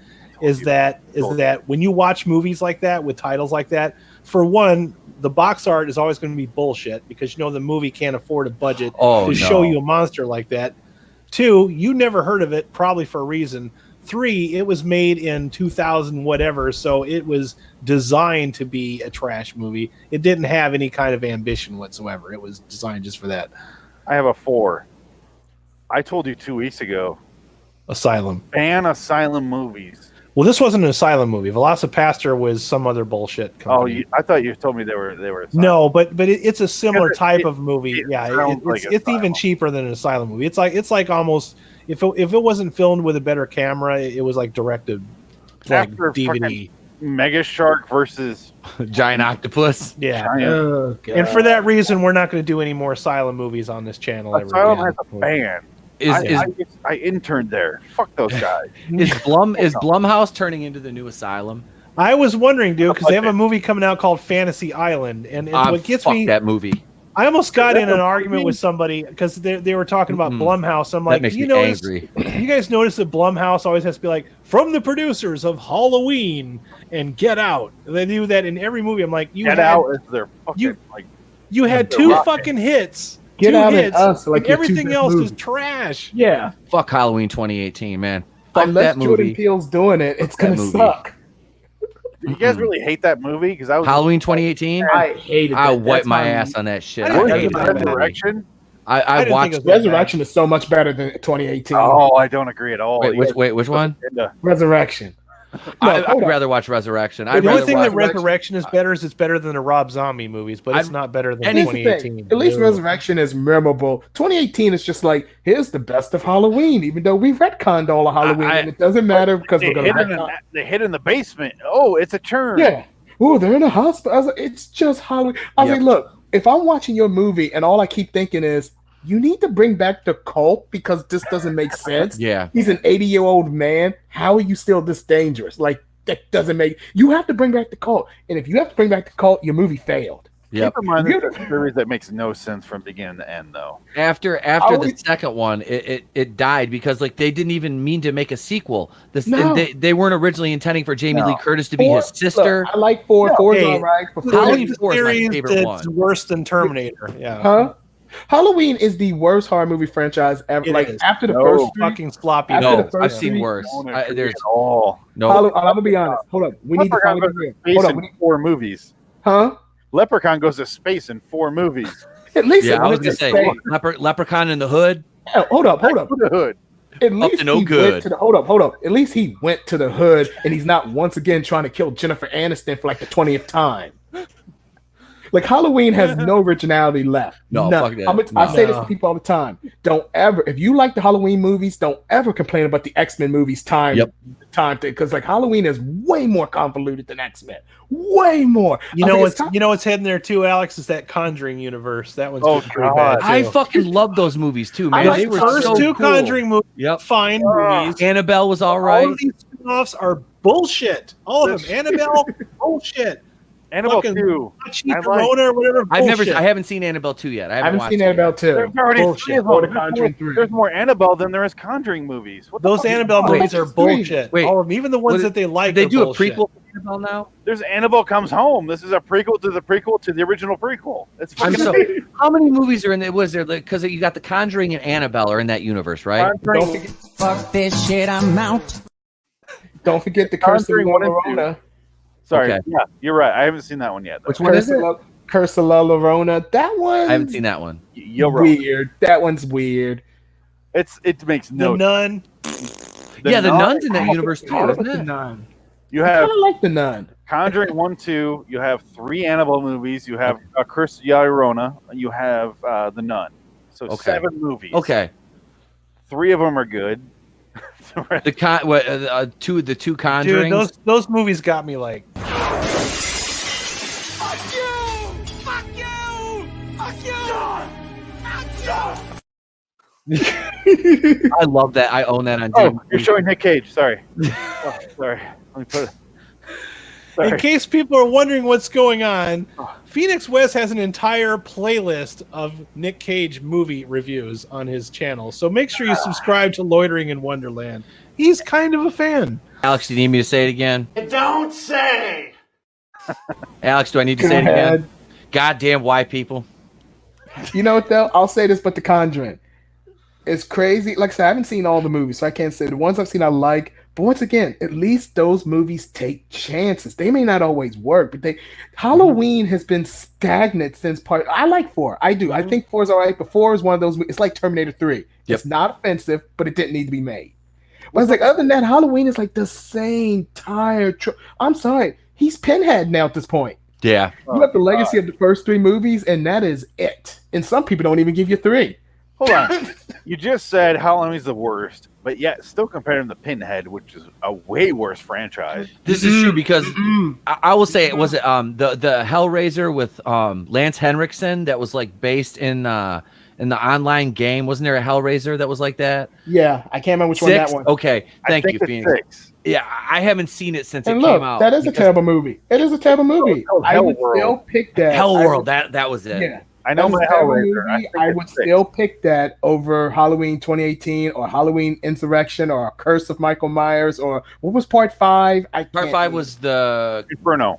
No, that was No. You had Return of Michael Myers, Revenge. Part 5 was the Revenge. Yeah, you're talking about Hellraiser still. Sorry. Oh, okay. See, like I said, the Hellraiser movies, they're terrible movies. But like I said, they're look. Adam, We can't even tell the part. We can't even tell the Halloween movies apart. We're confused. We know Busta Rhymes. That's it. I'm white. I know it. 2 hours later. Busta Rhymes has got the head knock beats that'll break your neck. Woo-ha, woo-ha. He's got you all in check. Say what you want about Resurrection, but every single one of you all remember Trick or Treat, motherfucker. You all remember. Oh, yeah. Does anybody remember anything from 2018? Fuck that movie, man. I've got my 2018 Halloween review that's coming out in 2024. Yeah. He's not going to review it. Hold on. The fucking Snyder Cut will come out before he reviews that. I make a prediction right now. Pete will review Halloween 2018. But by that point, Halloween's going to reboot for like its 6th timeline. The fucking New Mutants will come out before he reviews that shit. This is Danny McBride's timeline, though. Oh, I love Danny McBride. But Danny McBride's. Halloween has more Halloween 2s than it actually has Halloween movies. I would say Puppet Master is the worst as far as timeline goes, though. How many Puppet Master movies were there? Like 80,000 of them? I saw 2. But it's still one timeline, isn't it? Timeline. Every one of them. There's 13 of them now, technically. Holy shit! Really? No, they just had a new one with Officer Dangle. They had a new one. Puppet Master. Fucking. That's because puppets are a lot cheaper to make than fucking special effects. Oh my god! And Charles Band has a boner for puppet, big time. I knew 4 of them and a prequel. I didn't know it went to 13. No, I've watched 10 of them. I've done a review for all of them online. Go check out those. They're fucking. I have to check those out. I still hate Halloween though. You that direction, but they are all terrible. Every single one of them in the timeline. I don't want to pitch my own episodes because they're that bad. But Keely Chow. The timeline changes every other movie, and it's so bad. Oh no! So now that sounds like I need to stay away from it then. But yeah, we still said we love Charles Band, right, Adam? Yes, we do. Oh, I'm a fan of Charles Band for sure. But as far as timeline goes, fuck you, Charles Band. Make up your mind. Keely Chow says, if I watch a slasher movie where all the white people are white, I don't know who will die first. The one who has sex. White people? Oh, yep, whoever has sex or smokes weed first. Sex. Yeah. Yeah. Anybody that doinks is gonna die first. You said doink. Doinking. Yeah. Doinking. Oh, I'll live forever. Yeah. If it comes together. I'm a white guy with spine problems. I can't fuck and I'm white. I'm fine. Okay, we all know whose house we're gonna hide at, right? If any sort of horror movie situation, we go into Phoenix. If the purge happens, though, don't come here. White guys get hit first in that movie. This is true. Hold up, no. Hold up. Yeah, if the purge hits and a black guy shows up to your house, the black guy will live. You will be dead. Yeah, Alex, come on over. Alex, come on over, man. I would just be knocking at everybody's house like, no. I mean, the white guy still dies in that movie. He does not live through the movie. His family does, but the white guy dies. But the black guy lives. I think the black guy makes it. He lives in the first Purge movie. Does he? I thought he died. Yeah, he lives right away. He comes back in 2. I think he's even in 3. I think the black guy makes it through all of them. Is he the one that shows up in Anarchy and like takes him into that weird theater? I believe he is, but he is in all 3 movies. He pops up again. Those movies are confusing as far as time. I didn't watch the show. I never watched the show. I've seen all the movies, but I never watched the show. Movie. Just watch the movie. Yeah. Nobody watches this show. I didn't think so. One person go, "Do you watch fucking Purge last night? It was amazing." Never fucking happened. Well, let me say this: there's more people to watch Batwoman. Watch the 3 movies. Don't watch that prequel movie. Pete and Alex, Adam clearly wants to move on. Don't let me stop you. You guys started your own show, right? Carry on, good sir. It's all right. This show. Oh God. I'm fine just blabbering. Go ahead. Me and the funny thing is this the only one I took notes for? I could just blabber. Oh, dude, I could just go on and for fucking days. I only took notes for this one. Talk, but I don't want to interrupt your show here. I know. I feel bad. I feel bad. It's all good, dude. I'm just fucking with you. But I've been staring at it like. I'll make it up to you, Adam. I'll send you sexy pictures of the machine girl. Hey, Phoenix, you weren't on, but a couple weeks ago we're making up for where I was like really tired and I was like a deer in the headlights. And Pete and Alex just kind of carried me through that show, and I was like, "Thanks, guys, I owe you." So I wasn't about to interrupt them. You did that. You were the Bubba to Air Forest. Oh, I did that on your podcast, didn't I? Warzone podcast for I think it was like 501 or whatever the fuck that episode was in praise of Pip. You carried that thing because we were just done. I was going through, like I mentioned, I'm going through like back pains and surgery. That's why I wasn't here last week. That's why I was late today. I was tickled when you invited me back because I'd be like, I bet you they thought I was a pompous windbag. No, they're never gonna talk to me ever again.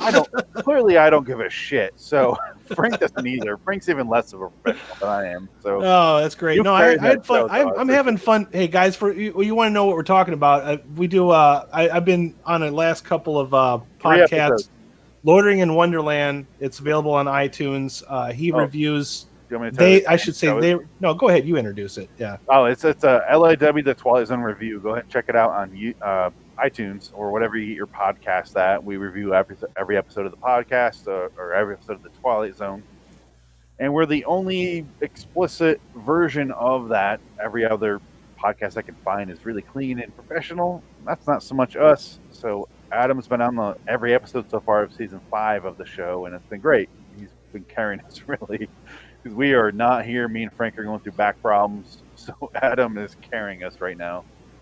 I appreciate that, man. Showed up. It's a compliment. So I can carry somebody through another show, but then I can't get through my own damn show. So that's what I paid. I did way too many live streams last week. I'm not making that mistake. Hey, man. Hey. Welcome to the club, brother. Yeah, now I know why you cut back. I only do 6 a week. This fucker used to do 8 streams a week. I did 8 one week. I did 8 live streams 1 week. And also, Pete is one of those morning people. Like, he could run a morning show all by himself. He's like 8 people. He has like 12 cups of coffee, shoots them up his nose, mainlines them into his veins, whatever, and he's ready to go. And I'm in the morning. I'm like, pudding. Oh, dude, I go to bed at 1 a.m. I get up at 5. I've got a 4.5-year-old. My wife is up at 5 for work, so I get up at 5, and I'm out there. Yeah, I drink like 2 or 3 pots of coffee, and I'm usually in my office recording videos as soon as I get my kid to school. And yeah, I'm like I said, it's 10:30. He doesn't even bring the cup. He just give me the fucking pot. Yep, I just drink it right out of the pot. My mouth is numb at this point. I don't even care. Ridiculous. Thank you, Keely Trout, for subscribing to me. I appreciate it. Keely Chow, thank you so much for that comment you made earlier. That's definitely a comment of the night that I'm going to highlight that. Yep. One more time. Your back are carrying. I appreciate that. I really do. So, Beach Bays from Beyond. This is essentially in the '60s. They used to have those movies where all the essence of the movie was just people dancing on a beach and doing beach blanket bingo, whatever the guy was called, Frankie Avalon and Annette Funicello. Frankie Avalon and Annette Funicello. It's like that, only also a dirty comedy, and that's pretty much it. Imagine that with tits. Yeah, take that parrot with tits. Hideous off-center nipples. Imagine that. I didn't notice that. Maybe it was the copy that I was watching, but one girl had very off-center nipples in the middle of that photo shoot that's supposed to be a bikini shoot, and they get yelled at by Nelia quickly. This has absolutely nothing to do with the Slave Girls from Beyond Infinity. I was kind of hoping maybe this was a sequel to that. It's not. I almost watched that thinking that, and then I realized, they're not related whatsoever. I was kind of glad that it wasn't, because I'm like, I don't really want a sequel to Slave Girls from Beyond Infinity, because I kind of like that movie just as an isolated little thing. But they did have a From Beyond production company. Looked into it. Wow. Yeah, it's fucking stupid. Because last time I was on the show with you guys, we did Slave Girls from Beyond Infinity, right? Yes. Yep. And this is Beach Bays from Beyond, and they haven't mentioned it in one of the last lines of the episode or the movie. But I guess there was a From Beyond. Okay, so these 3 girls, right here are teenagers, if you can buy that. Okay, clearly 27-year-old teenagers from another galaxy, and they steal their dad's spaceship to go party on planet Daytona. Party on, Garth. Yeah, so that's the premise. And then this movie splits into 2 or 3 other movies that I was getting a little confused with, but they do actually at some point these different plot lines do merge. So there's that. Way too late in the movie. Way too late in the movie. They disappear for 45 minutes while we watch the beach guy in like 8.5 minutes. I have the timelines written down. I want to hear it. Good, dude. I'm glad somebody was paying attention. Oh, well, this is my first movie of the night, and I wrote down. Oh, I'm sorry. You started. Well, I led off with this one too. Yeah, this was the first one I watched. Yeah.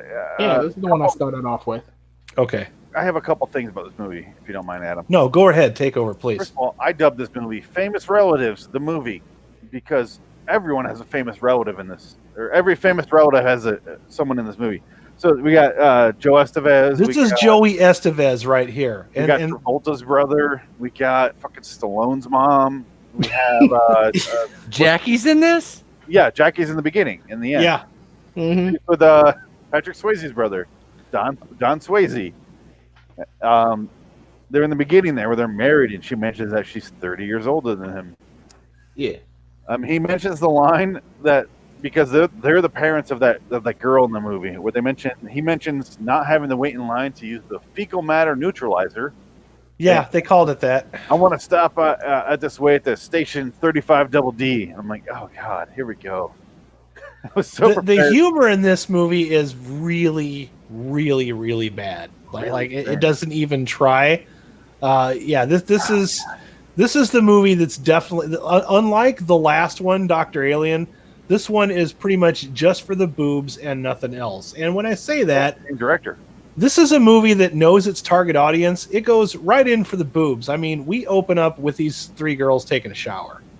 Mm-hmm. They don't waste any time. It goes right into it. And I got to appreciate a movie that understands its target audience and doesn't waste the audience's time. That's the 80s, baby.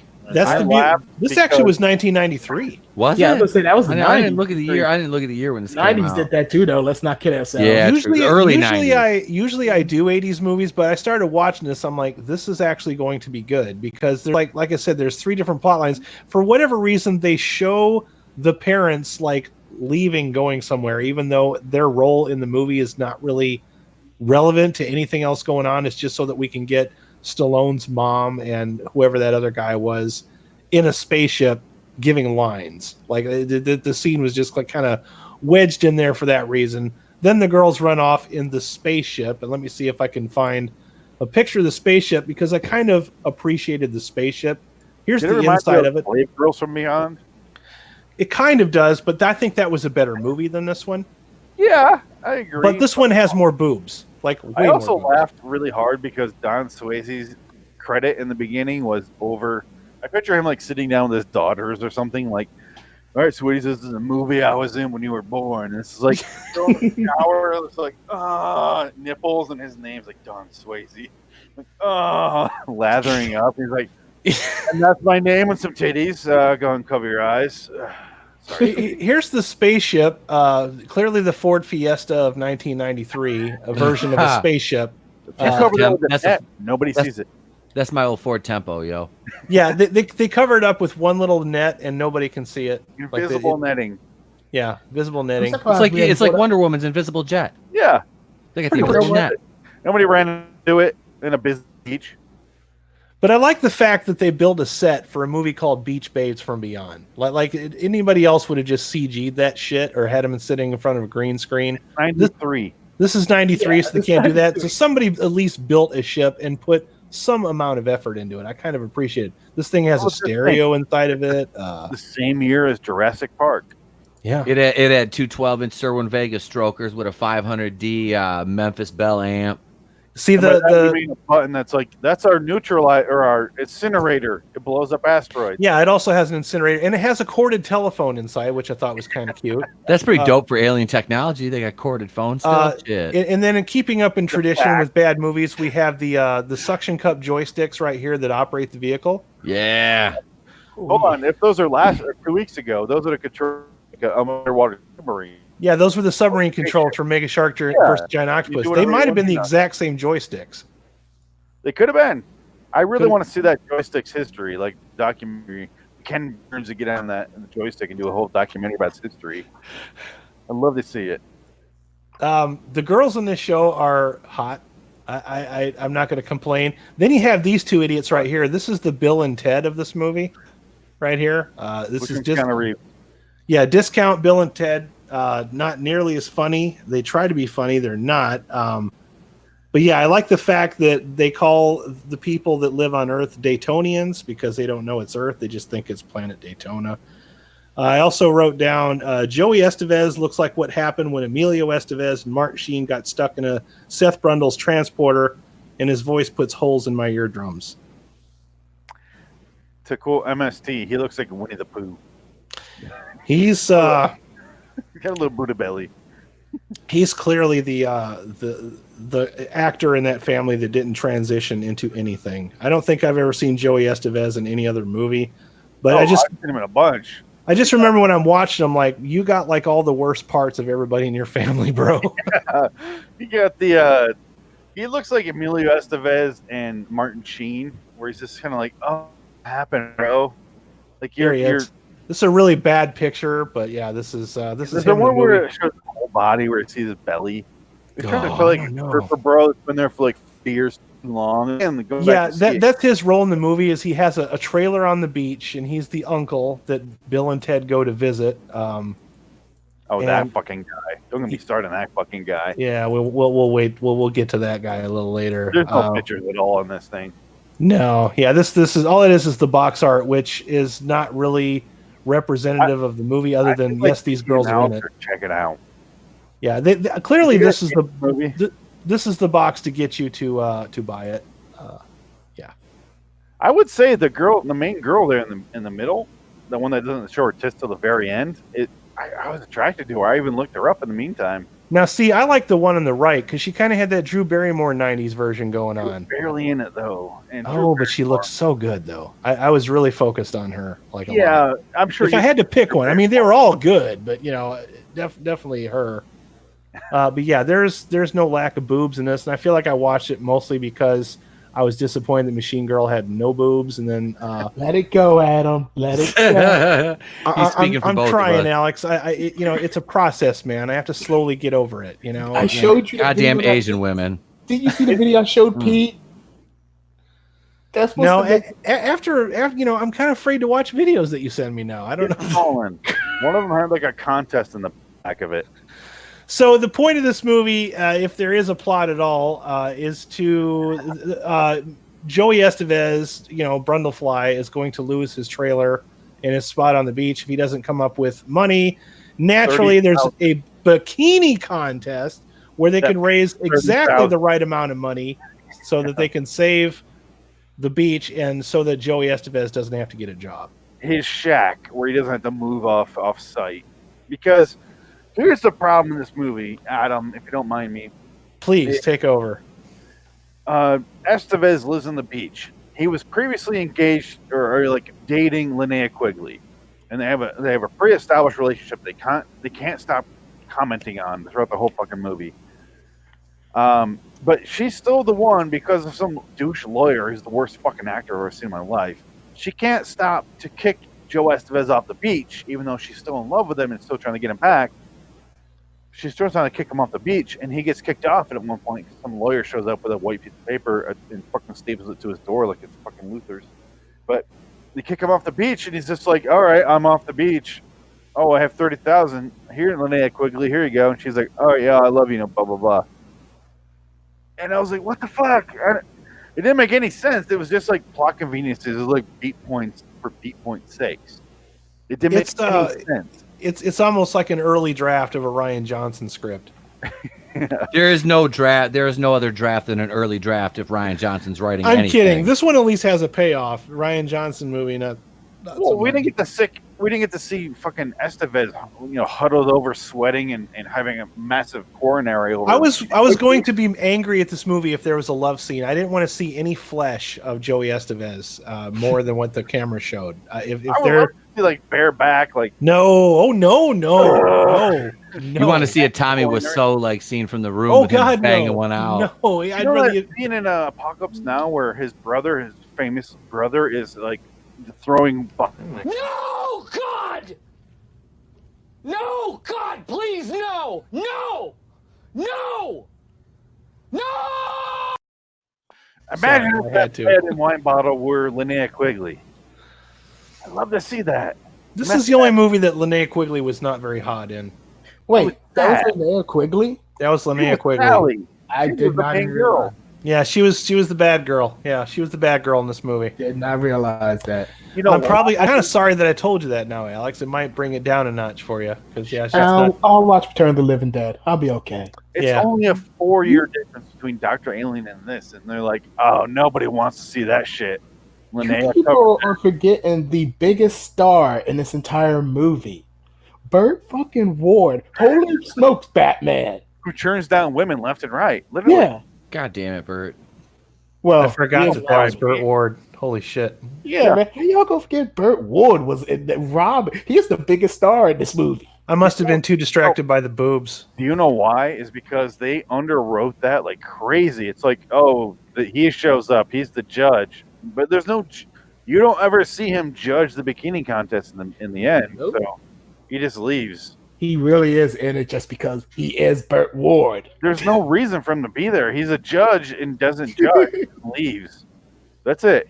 See, people gotta remember, this is like before Batman the Animated Series. Like outside of Michael Keaton, the Adam West Batman is still the most popular version of the character to exist. Yep. I think this is a year after Batman Animated Series, isn't it? Was it? 93? What did you say, 93? This is that came out 92, didn't it? I think Batman's 92. If I remember correctly. So this is either way, fucking Robin. Yeah, it's Robin. People still let me see the puppies.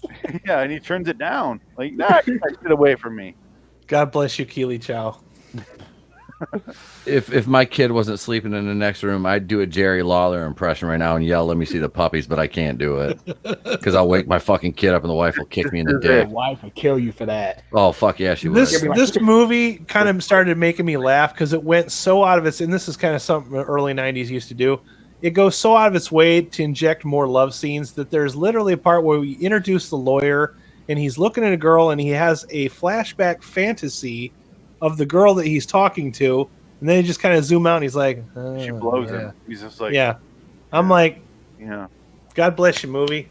You know, like that, it's almost like they're looking at their check sheet and they're like, we need a couple more love scenes. Well, we'll squeeze one in over here where the lawyer is. You know why? It's having a hard on for the person he's talking to. There's 3 love scenes in the movie that look exactly the same. It's the exact same lighting. You can just tell they swapped out the actors. They're pretty gross. I mean, they're a little bit better than they are in The Room, but that's not saying much. They're the exact same thing.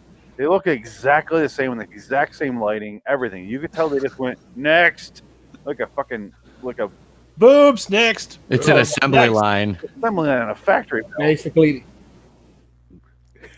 Honestly, the scenes, the love scenes were a distraction. Like just the scenes where they just like showed some boobs. I appreciate those more than the actual love scenes because the love scenes were gross in this movie.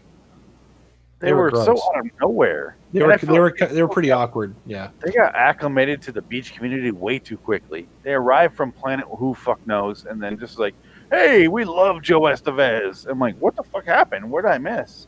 Yeah, I'm like, what did he ever do anything in this movie that was remotely cool other than just these guys say like, oh, he's a legend, he's a surfer dude. He didn't surf. We didn't see anything. We don't know why he's cool other than movie says he's cool. I know because his brothers and nephews. That's it. Because Lord MacGuffin said so. No. Yeah. Those goddamn Sith Wayfinder daggers. So I said Daytonians, aka Bill and Ted. The dudes on this beach literally live on soy. So yeah, there's a scene where they're interviewing the scientist guy. Was this shot in Berkeley? The scientist guy left NASA. He's from Berkeley. Yeah, so that he could open up a soy stand and sell like vegan burgers or some shit like that. We don't sell animal products for any sugar. You remember the line, okay? Yeah, there was that. So I'm like, oh, he's one of those. Okay, so I was angry when he said that, and I go, it like burned into my memory, like a fucking traumatic experience from childhood. Actually, what burned into my memory for this movie was the line, "You got to see the donut, not just the hole." That was said by the Ted character in this movie. You got to see the donut, not just the hole. That was like some wisdom shit. Yeah, dropping knowledge. You consider the long hair guy the Alex Winter of the movie, then? The Dave character is the Keanu Reeves, right? Yeah, that's the one I was talking about. He's the one that said the line, "You got to see the donut, not just the hole." I wrote that down because I'm like, I don't remember that at all. You said your notes earlier. I didn't remember that at all. I wrote that down because it stuck with me. But the scenes that I enjoy when they're actually on the beach, one of the girls, not the main girls, just one of the like side characters, like the extras, had the exact same swimming suit that Borat did. It looks a lot better on her. Just gonna say, but it's the same suit. Yeah, it's the exact. It's the exact same suit. Do you mind if I fast forward a little bit, Adam? Oh, please do. There's 5 minutes, 10 seconds of the beach party where it's like the fucking Bengals doing "Kids in America" song, and then there's 3 minutes of that later on, and then they do the Bengals song twice. Like it's the same fucking song, but it's like it's Martians on the beach is what 5 minutes, 10 seconds. I counted it. I have a gripe about movies that play any movie, and they do this in Miami Connection, but that movie's still wonderful. I don't care what anybody says, but don't play the entire song in the movie. It's not necessary. Why is that song 5.5 minutes? Then they play it twice, the same song. I'm like, you couldn't even change it up. You couldn't get another song for the movie. The budget ran out. Later on, they do what I call the Offspring doing the B-52s. I have a boner. Yeah, I call them the not B-52s. The not B-52s play a very B-52 song called "I've Got a Woody." I've got a Woody. It's like not Dexter Holland playing B-52s from the Offspring. But they play this like it's 6 minutes 8 seconds of a. You actually looked at your watch and counted it. I looked at the timeline. I went fast forward, record the timeline. That's what I did. Time slowed down when you were watching. At the end, I'm looking at asses that are 47, 48, 50 years old. So I'm like, fast forward. Yeah. I don't care. I'm not going to jerk off too much in this movie. I already finished. But the point is, the contest in the end is the guy holds up 0, and I'm like, that's a girl in a bikini. Why are you holding up a 0? But then because the bikinis fell off. See, the girl made a potion. She made a potion that makes the bikinis fall off. She reveals that after the scene. So at the time you're going, why is that guy rating 0? He saw titties. So you're just worst judge ever. What the fuck's wrong with this guy? But then the girl comes up at the end. Linnea Quigley is like, and then the fucking not Dexter Holland from Offspring is like, we are reviewing on bikinis. If it doesn't hold up those titties, even though you saw them and it was awesome, we can't rate them as great bikinis because they didn't hold those titties up. So kudos to everybody for seeing them, but bad bikini. The movie still remembered that it had science that it had to adhere to, and it didn't fucking matter. Everything's like underhanded and like, I put acid in the bikinis. What? The bikini contest, they just ruin their flesh. They danced to the "I've Got a Boner" song for 6 minutes and whatever it was, 8 seconds that you said. I liked the dancing. The song I could have done without. That just really anything else could have been playing there. That could have played "Whoop There It Is." I would have cared less. I would have done the lyrics at least. Yeah. Upside down, inside out. Let me show you what it's all about. I could tell you all the lyrics. You got to edit that next night. Now it's time for Jew to get on the mic and make this motherfucking party hype. Taking it back to the old school because I'm an old fool. So cool. You want to get down? I'm gonna show you the way. Whoop, there it is. Hit me. There we go. Hey, Pete, let's get together and do an album. I'm down, brother. I've actually one of my best friends when I used to live back in the day when I wasn't where. Oh, there it is. There it is. You can't. I used to live in ghetto ass Section 8 apartments, and one of the dudes that worked, because I was one of the only cats that worked in this whole like complex, and what my neighbor was like this one of my boys that I hired. He actually rapped, and he had a little studio set up in his apartment. We used to go over there and freestyle and lay verses. He did some shit with like Phoenix. You're originally from the Murder Mitten. He you know Flint and all that. Well, my boy did some shit with the Dayton family from Flint. MC Breed, some guys like that, Joe Kane, who used to work under Kid Rock and stuff. Like he was actually a decent rapper. So like we'd go over and he produced his own beats. So we used to go over and I used to lay some freestyles down. Long time ago, in another life. But yeah, it was fun. It sounded like I sound like the fucking Beastie Boys, but I'm like, hey, that's what you get when you're kosher. You know what I mean? I like the Beastie Boys. No shit. Don't bullshit me. Bullshit. Bullshit. Bullshit. Bullshit. Bullshit. You said so bullshit. Oh shit. Shit. Shit. Shit. Shit. Shit. I just want an excuse to play that clip. It's not bullshit. Those are the best examples. Always room for Arnold. I drove a There's always room for Arnold. I drove a goddamn pimped out minivan before I even had a kids. Pimped out minivan. That is so 90s. Fuck, the 90s called and they want that minivan. Oh, I had that. No, I had that bitch in 2003. Did it have fucking Dayton's on it too, bro? I had chromes on it. I'm not gonna lie, I had chromes on it. God damn it, dude. I had what, 4? I had 412s, couple amps in that. I moved all my shit out of my Ford Tempo into my Buick Park Avenue into my minivan. Question is, do you want to be the fucking name, Steve, or do you want to be what's the fucking name of the other guy? Ted. What's the other guy in tag team? Doctor. He mentions his name in the song. I have to go back to my. Then. Which one do you want to be though? I don't. Either one of them. I don't care. They all wear Orlando Magic jerseys in the video, don't they? I'm fine with that. I got a Shaquille O'Neal jersey from the Magic. I'm good. Do you remember the Addams Family version of that song? Oh shit! Go back and listen to that, fans. Anybody listening? Addams Family. That's from Addams Family 2. Addams Family Values. Values version of.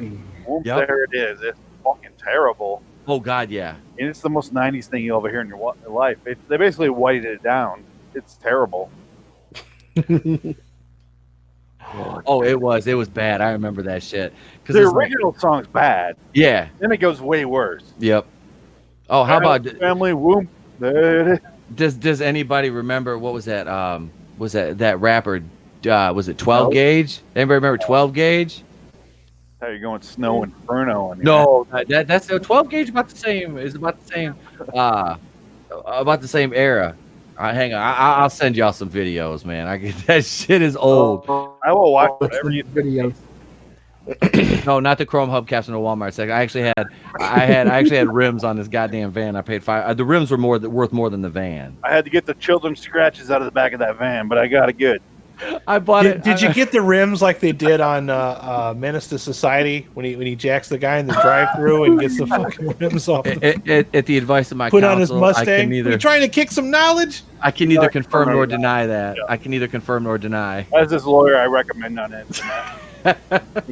There's no statute of limitations on drive-thru robberies. He has no recollection of this event happening, so we will not continue to proceed. That's right. Forward That's with right. It. We will not That's right. comment on this event at all. Of all the amendments I could choose, I choose one, the 5th. I plead the 5th. Thank you, Dave Chappelle. Thank you, Dave Chappelle. So that was Beach Bays from Beyond. There's not really much to it other than that. Rating. I'll give this one a 3. 3, yeah. Give it a 3. It knows its audience. Doesn't really have much to offer. Like I said, there's some goofy things going on in it, but definitely had a lot of boobs, especially for a 90s movie.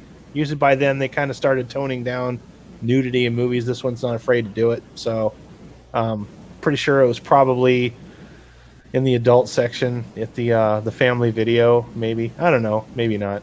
I'll look when I go to Family Video next time. Those are still around, believe it or not. There's one around the corner from my house. 1,200 miles, and I'll go visit and just check it out. I always preferred Family Video to Blockbuster. I always thought Blockbuster was bullshit.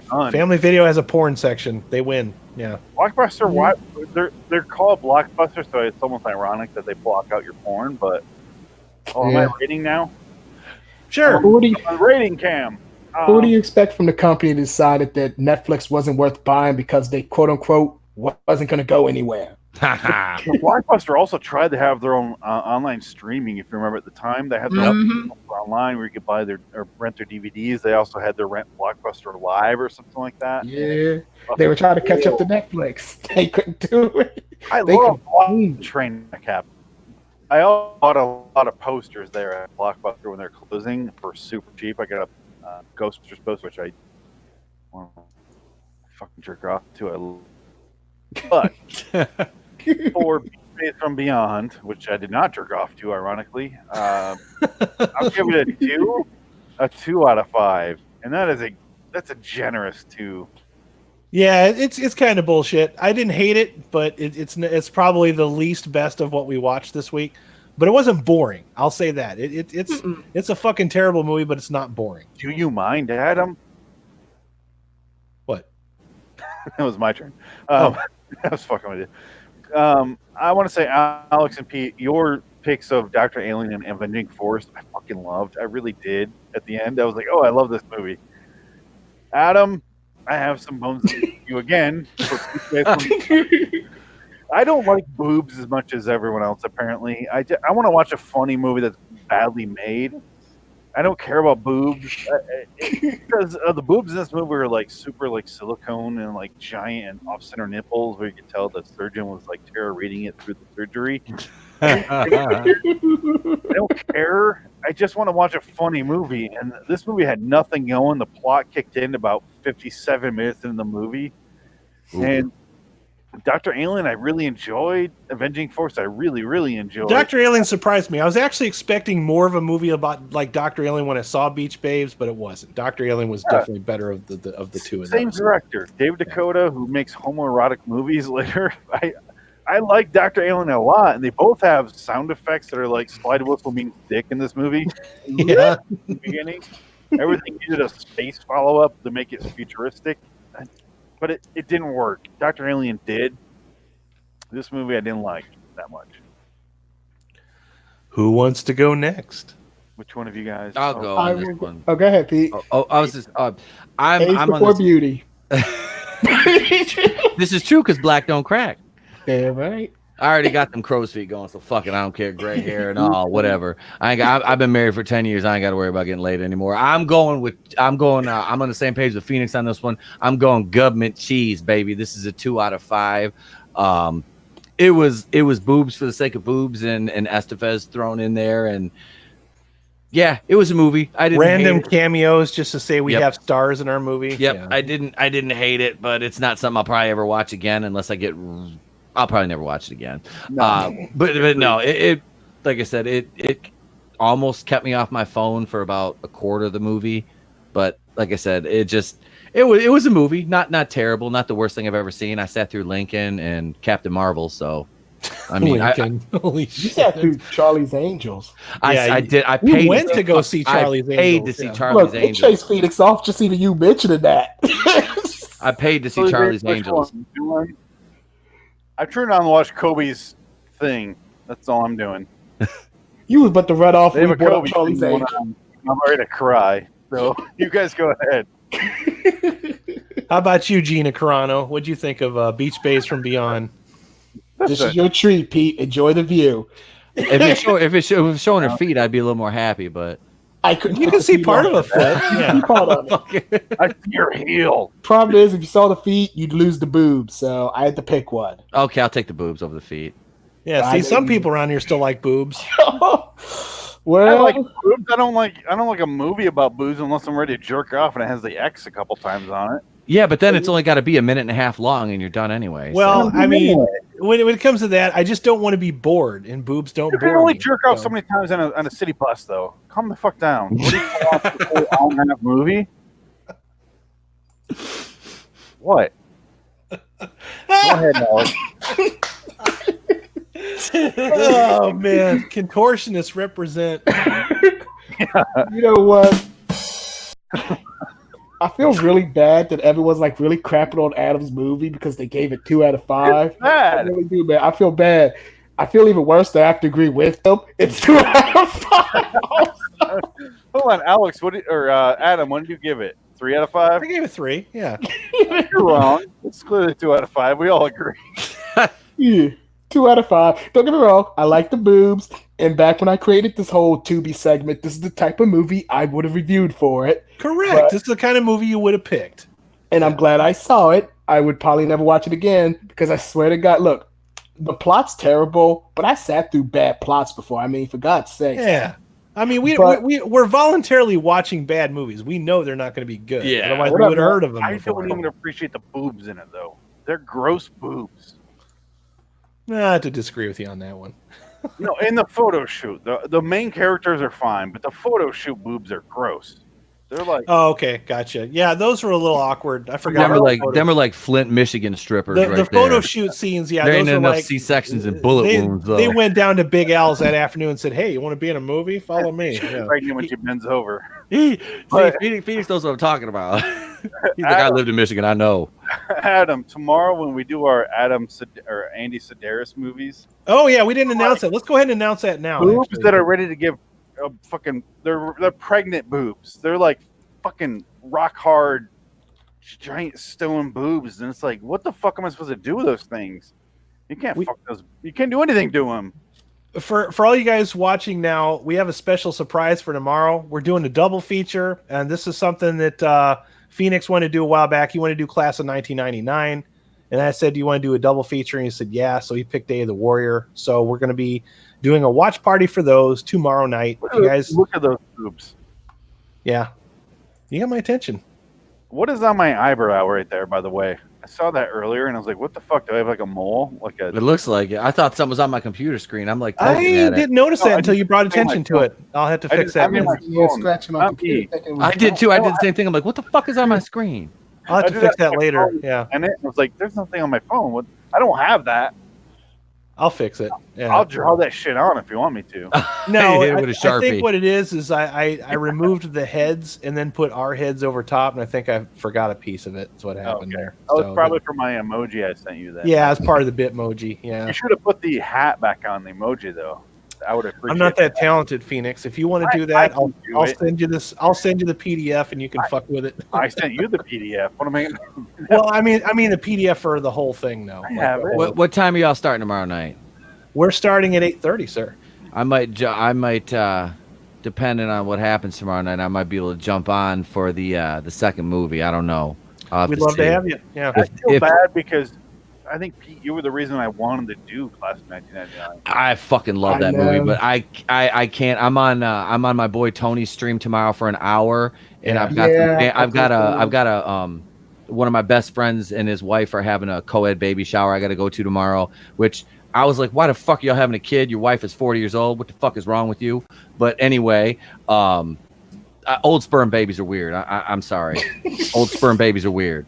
Hey, I'm not going to lie. My wife's godson, his parents were 40 and 50 when they had him. Old sperm babies are fucking weird. They turn out weird. The people that not to fuck up, so they fuck up. They just let the baby go. Yep. They're just like younger parents let it go. Older parents are just like helicopter parents. So old sperm babies, no, but it's just the kids in general. Like old sperm babies, they're like old souls. By the time they're like 13, they're wearing cardigans and bitching about the thermostat and shit like that. Like this kid, like my wife's godson, I love him to death. Great kid, but the motherfucker. I have a 25-pound dog. This dog ran into their basement and he acted like it was a fucking like 900-pound bull mastiff that was going to eat him. Screamed, almost pissed himself. I'm like, what the fuck is wrong with you? Oh, wait, your parents are 40 and 50 when they had you. Old sperm babies. You're afraid of your own shadow. Shit. I mean, it's weird. But no, I got to go to a baby shower tomorrow. Yeah. And I'll try to jump on if I can when I get back after Tony's birthday stream. And if the wife doesn't stab me in the throat with a knife, I'll try to jump on tomorrow night with you guys. God damn it, Flare X. I'm not saying that out loud. It froze like crazy. Just as long as I didn't say that. But it wasn't. And suddenly it was a battle rap of what it said. It's like, you got rubber banded. Okay. Definitely. But I think what we took away from these three movies though is none of us hated. We didn't hate any of these movies. They weren't. None of them got 1 stars. There was no Velocipastors in here, so there was at least that. Yeah. My rep. Yeah, we don't. That's why we don't do Asylum movies anymore on this channel. So, that one was. You know what we should do? I do a B movie battle on YouTube. If you follow my channel, you'll find that. The worst movie I ever did is called Troy: The Resurrection of. I call it Anus. ANAS. I call it Anus. I don't know. It's some guy made a movie and he's just reciting poetry in a backyard to an open fire for an hour. I don't think I can handle that. I would get angry. I would hurt people. Watch my episode. I lose fucking mind. It's an hour, and it feels like 7 hours. So I almost want to force you guys into watching that movie just so you can get my opinion. But that also means that I have to watch it again, and I think I might blow my fucking brains out. Did you ever see Shark Exorcist? Yeah. That one made me lose my fucking shit. There's a Shark Exorcist movie. It's fucking awful. They did it on Red Letter Media. So yeah, they did on Red Letter Media, and they gave it better justice than I could. I fucking hate that movie. It's infuriating. It's really bad. It'll make you angry. There's nothing cool. It's a disgusting movie. It's really bad. Oh, yeah, God. it should be banned. Yeah, this country should be one that bans that fucking movie. We should be on top of that. we created it. We should remove it from existence. Yeah, that one needs to be set on fire. Yeah. Like I thought, oh, Shark Exorcist, that sounds interesting. Somebody told me to watch that, and I'm like, I called him the next day. I'm like, fuck you for that movie. It's from like 2015. Yeah. The girl has a shark toy, like an underage girl in the mall, and like lowers it on a frame. And you're like, oh, no, sweetie. Sweet, your parents. That's the last shot of the movie, too. Yeah, it's really bad. It's to come up and be like, she was 18. No, it's dirty. It comes off like a movie that was made just so some guy could like act out his fantasies and say, I'm making a movie. It's artistic. Yeah. That's what I love B movies if you don't mind me indulge. I love B movies, but it's on Tubi. That's why we say sometimes you have to be careful. Yeah, you really do. Alex, is it really on Tubi? It's on Tubi from what I'm seeing. Did Tubi's open for you? Did Roman Polanski do that under his alternative name of Pullman Rolansky? That's a fair assessment, Pete. That's very possible. I think that's a Pullman Rolansky production. That's a fair assessment. Yeah. All I'm going to say, Alex, is if you do decide to watch it, you're going to be angry when you get done watching it. I'm good. There's no fun to be had in that movie at all. 2020 is the year of me watching movies that make me feel good about myself. Right, and a lot of these B movies bring us happiness. Like all three of these movies, none of them made me angry. I don't need that on my browser history. And like I said, I'm the only one of us four that kind of enjoyed Velocipaster for as terrible as it was. I chuckled at it. It's not as bad as Shark Exorcist, but it's pretty fucking bad. Don't pull me into this. I didn't see Velociraptor. But Alex, does it say who directed that movie that we're talking about? Let me check. Shark Exorcist? Donald Farmer, who was also the screenplay writer. Donald what? Donald Farmer. Like, Farmer. Farmer. Yeah, Farmer Joe. Farmer Donald. Farmer. I'll look it up for you guys. He also wrote the screenplay. The music's performed by Tony Proffer. Producers is Anna Medley and Rooster Henry Jr. Rooster? He wrote the screenplay. Rooston. Yeah, sounds here like comes the Rooster. He wrote. Oh my God, these reviews are weird. He's just like, Rooston? Are all the reviews from like Nambla.com? No, maybe because they're praising it as the greatest horror movie of all time. The game has changed. The casting was phenomenal. Hold up. There she is. Hold up. I see one right here. Let me read it. I can tell all the positive comments on this movie are almost definitely sarcastic. This movie creates a new name for garbage. I'd rate it 0 out of 10. It deserves nothing. It was made in 2015. It has awful special effects. I want to say I saw it like, I don't know, a year ago. Oh, they're sexy version. When they do a shark does that get you hot, Pete, right there? I know. All meat, no potatoes? All right. Like, I got bit by a shark, and you'll see a little ketchup on their leg. But they're in like this much water. So you're like, what the fuck did you get bit by? Sharks don't go that. See this scene right here? This is a scene where the cameraman of the movie is filming the movie, but also he's in the movie. I thought he was gonna like shoot her in the ass. Yeah. That could very well be as well. Yeah. She's doing a documentary like almost Ghost Hunter series, but she's looking at the actual camera that's filming the movie, not him who's recording her show. So you're like, wait, what the fuck camera are you supposed what? Your show, it would be you looking away from the camera if you're actually watching this as a real show. He's filming a TV show on a Panasonic Handycam. And that's why I gave Space from Beyond a 3 or 2, I think. Because this is a fucking 0. Oh yeah, this is the very here's the gore. Yeah. Adam, do you even have a 0, or is it just 1? No, I just do 1. But yeah, this one I'll never review this movie. I actually did a written review for my website. It's on there if you want to read it. This movie almost made me have an existential crisis. Fuck this problem movie. is, if you vote in like IMDb, that's like 1 out of 10. So that means you have to give it at least a 1, which is 10% good. I wouldn't even give it 10% good. Yeah, that's what you call like participation points. Yep. Yeah.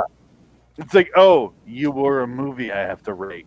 Here's a 1. Curious. I just want to see what kind of ratings at. What does it have on IMDb? Let me check. Wow. In a world where Satan has jaws, Shark Exorcist. 1.3 on IMDb. There's no guy like that in this movie. Nope. Oh, and also, they showed the only shark that's actually in this fucking movie, other than that stuffed animal shark, is the screensaver that they use right here. This fucking thing. This bullshit.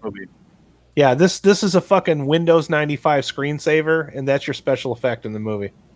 Yep. It just kind of wanders around, doesn't do anything, doesn't eat anybody.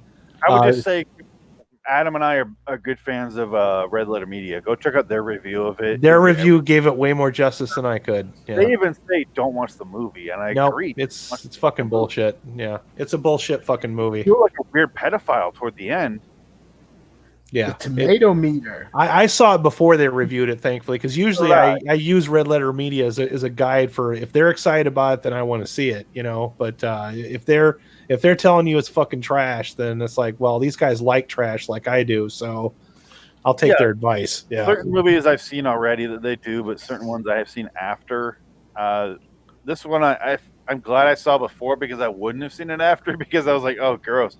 This one I saw before, and I was like, oh no, and I saw my notification pop up that says Shark Exorcist. I'm like, oh, here we go. A friend of mine recommended that to me, and I'm like, oh, fuck you for that movie. He's like, now you can't unsee it, and I'm like, yeah, I could have gone my whole life without seeing that. I'd have been fine. Yeah. I'd have been better for it. Don't watch. Funny thing is, if you type in Shark Exorcist in YouTube, the red letter thing actually pops up third.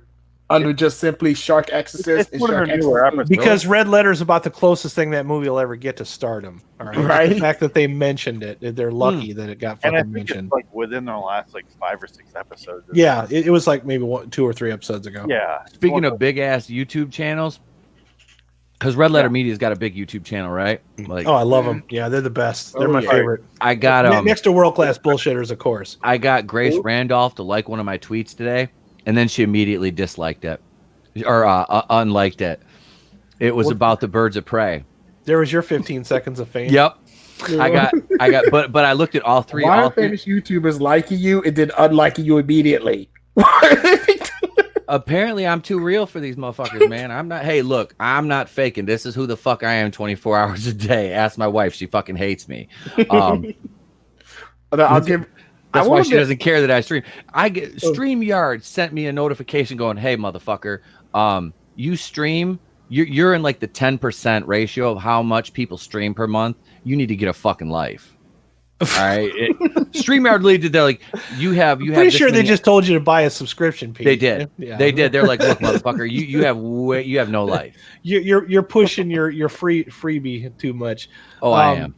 To answer your question, Phoenix, World Class Bullshitters, they're a pop culture podcast and channel.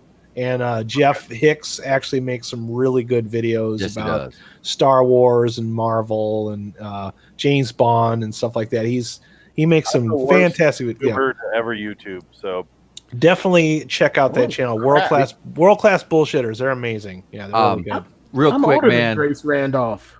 Real quick about World Class, man.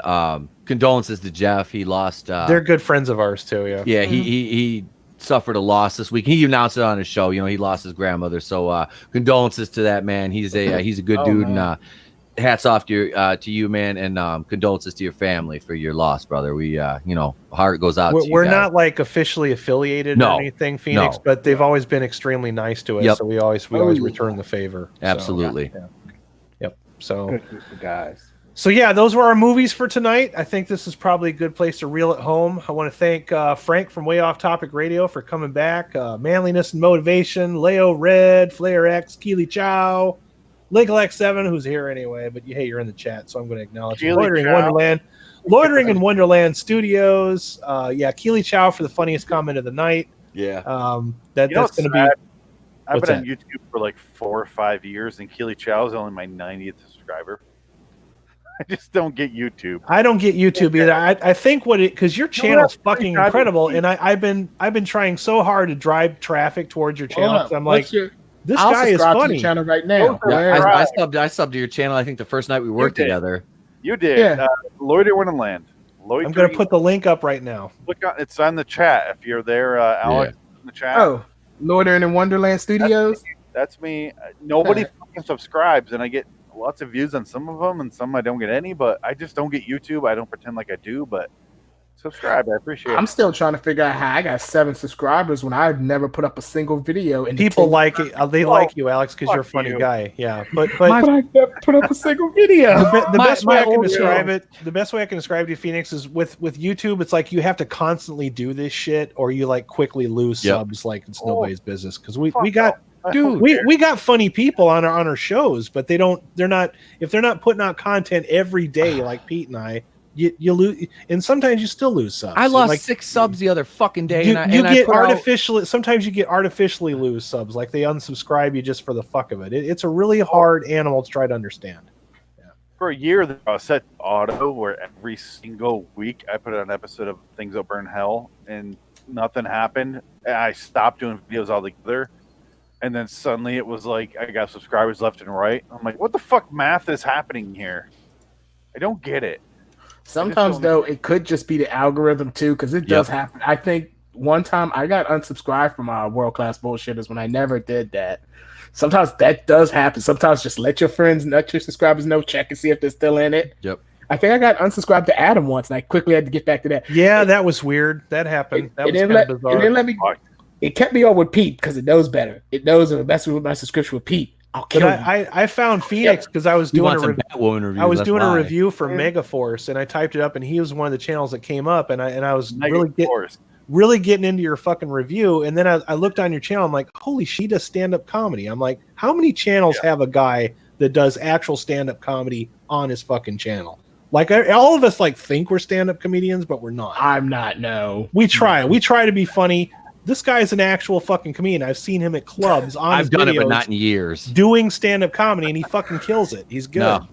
But yeah, 90 subscribers, that's fucking criminal, dude. You should be like at least 1,000 by now. I know the first time I saw one of your videos, I'm like, why the fuck do you not have more subscribers? I'm like, I have 154. It's really good content. 300 or 400. Yeah. You'll get there, man. You'll get there. I'm just bad at promoting and shit. I'm bad at that.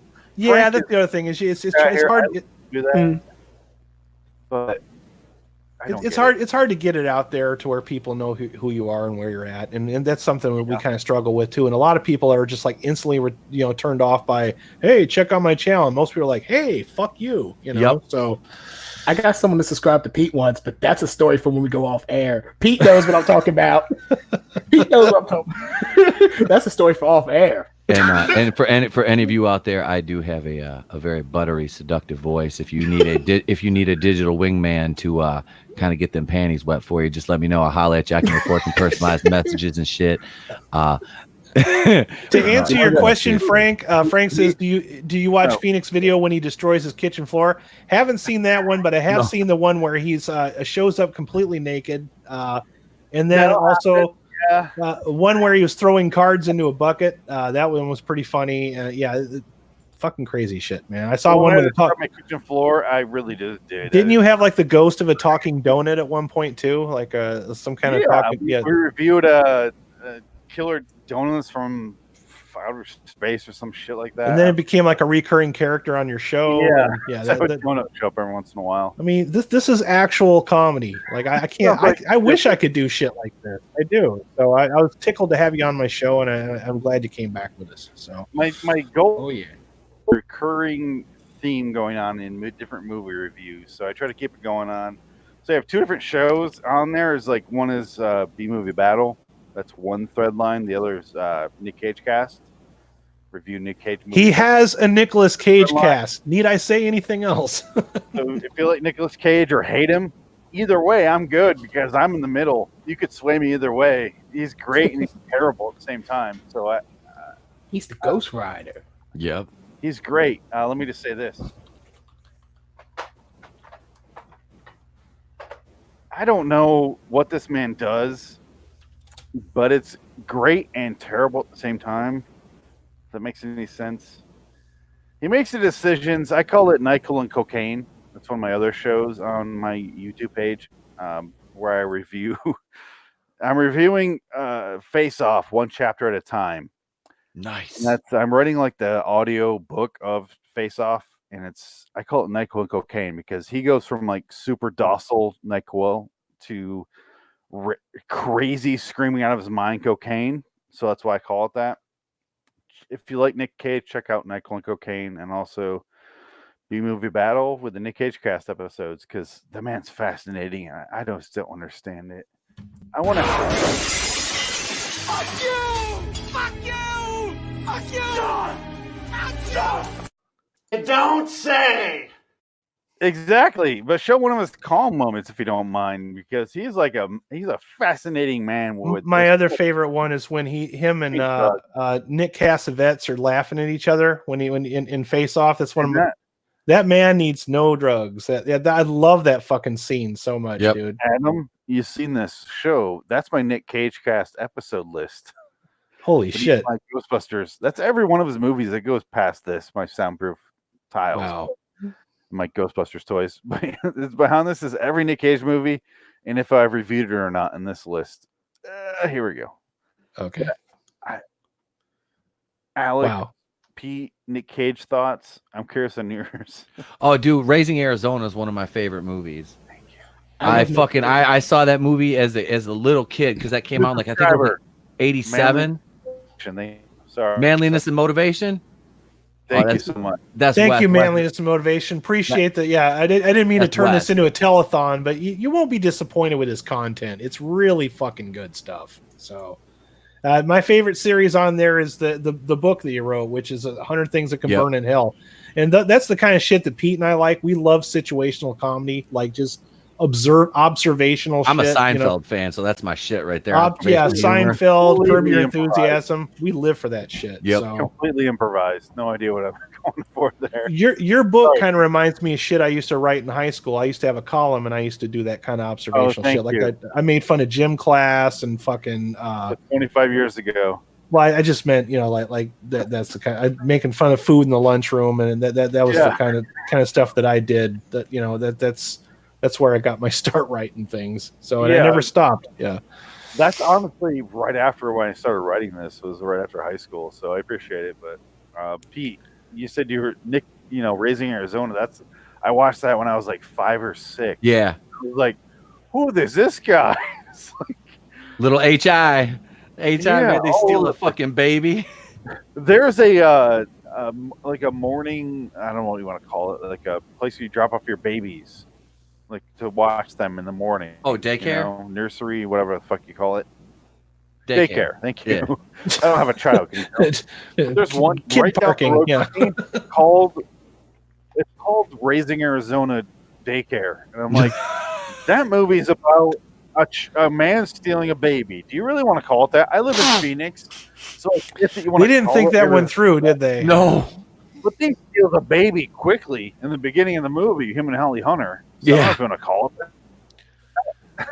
John Goodman is one of the best parts. It's almost as bad as that guy that named Star Trek STD. Didn't think about that one, did he? Probably should have wrote that down and go, Star Trek. Call it something different. Yeah. They tried to get away from it, but it was like, nope, that name's stuck.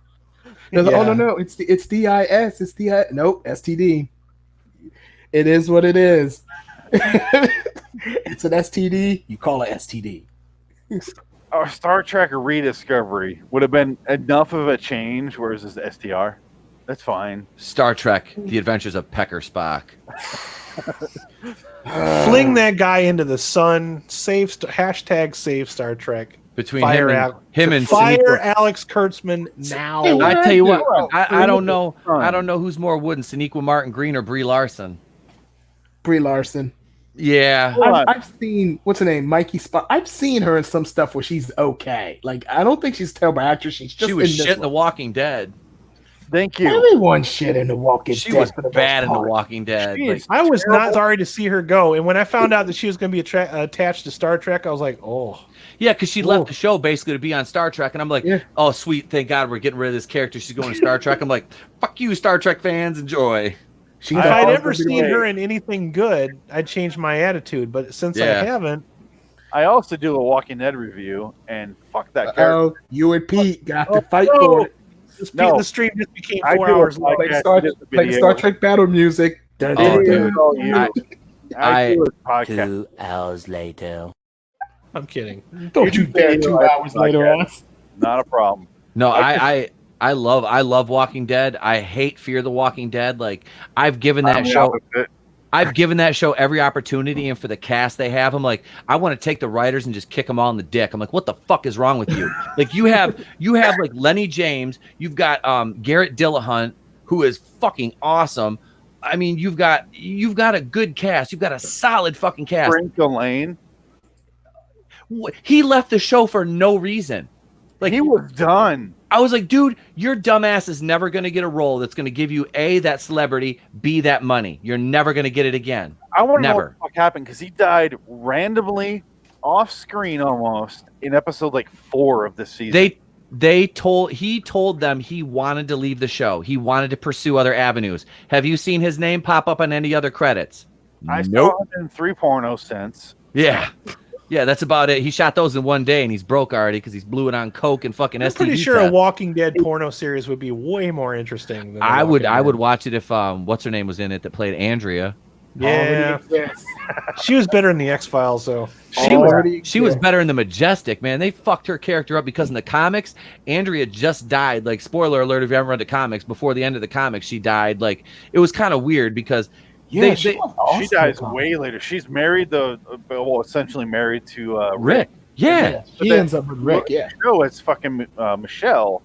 And Michonne, sorry, Michonne. Yep. But I prefer it kind of in the show because I like Michonne better. I do. I love Denai Guerrero. I mean, I kind of have a thing for her anyway. But just her with that sword. Yeah. Anyway, but no, man, she's a badass character. Like I absolutely. You and I need to do a whole show about this, but. I actually just started a new podcast. You should probably pop into. Yeah, I was going to say pop into Pete's show.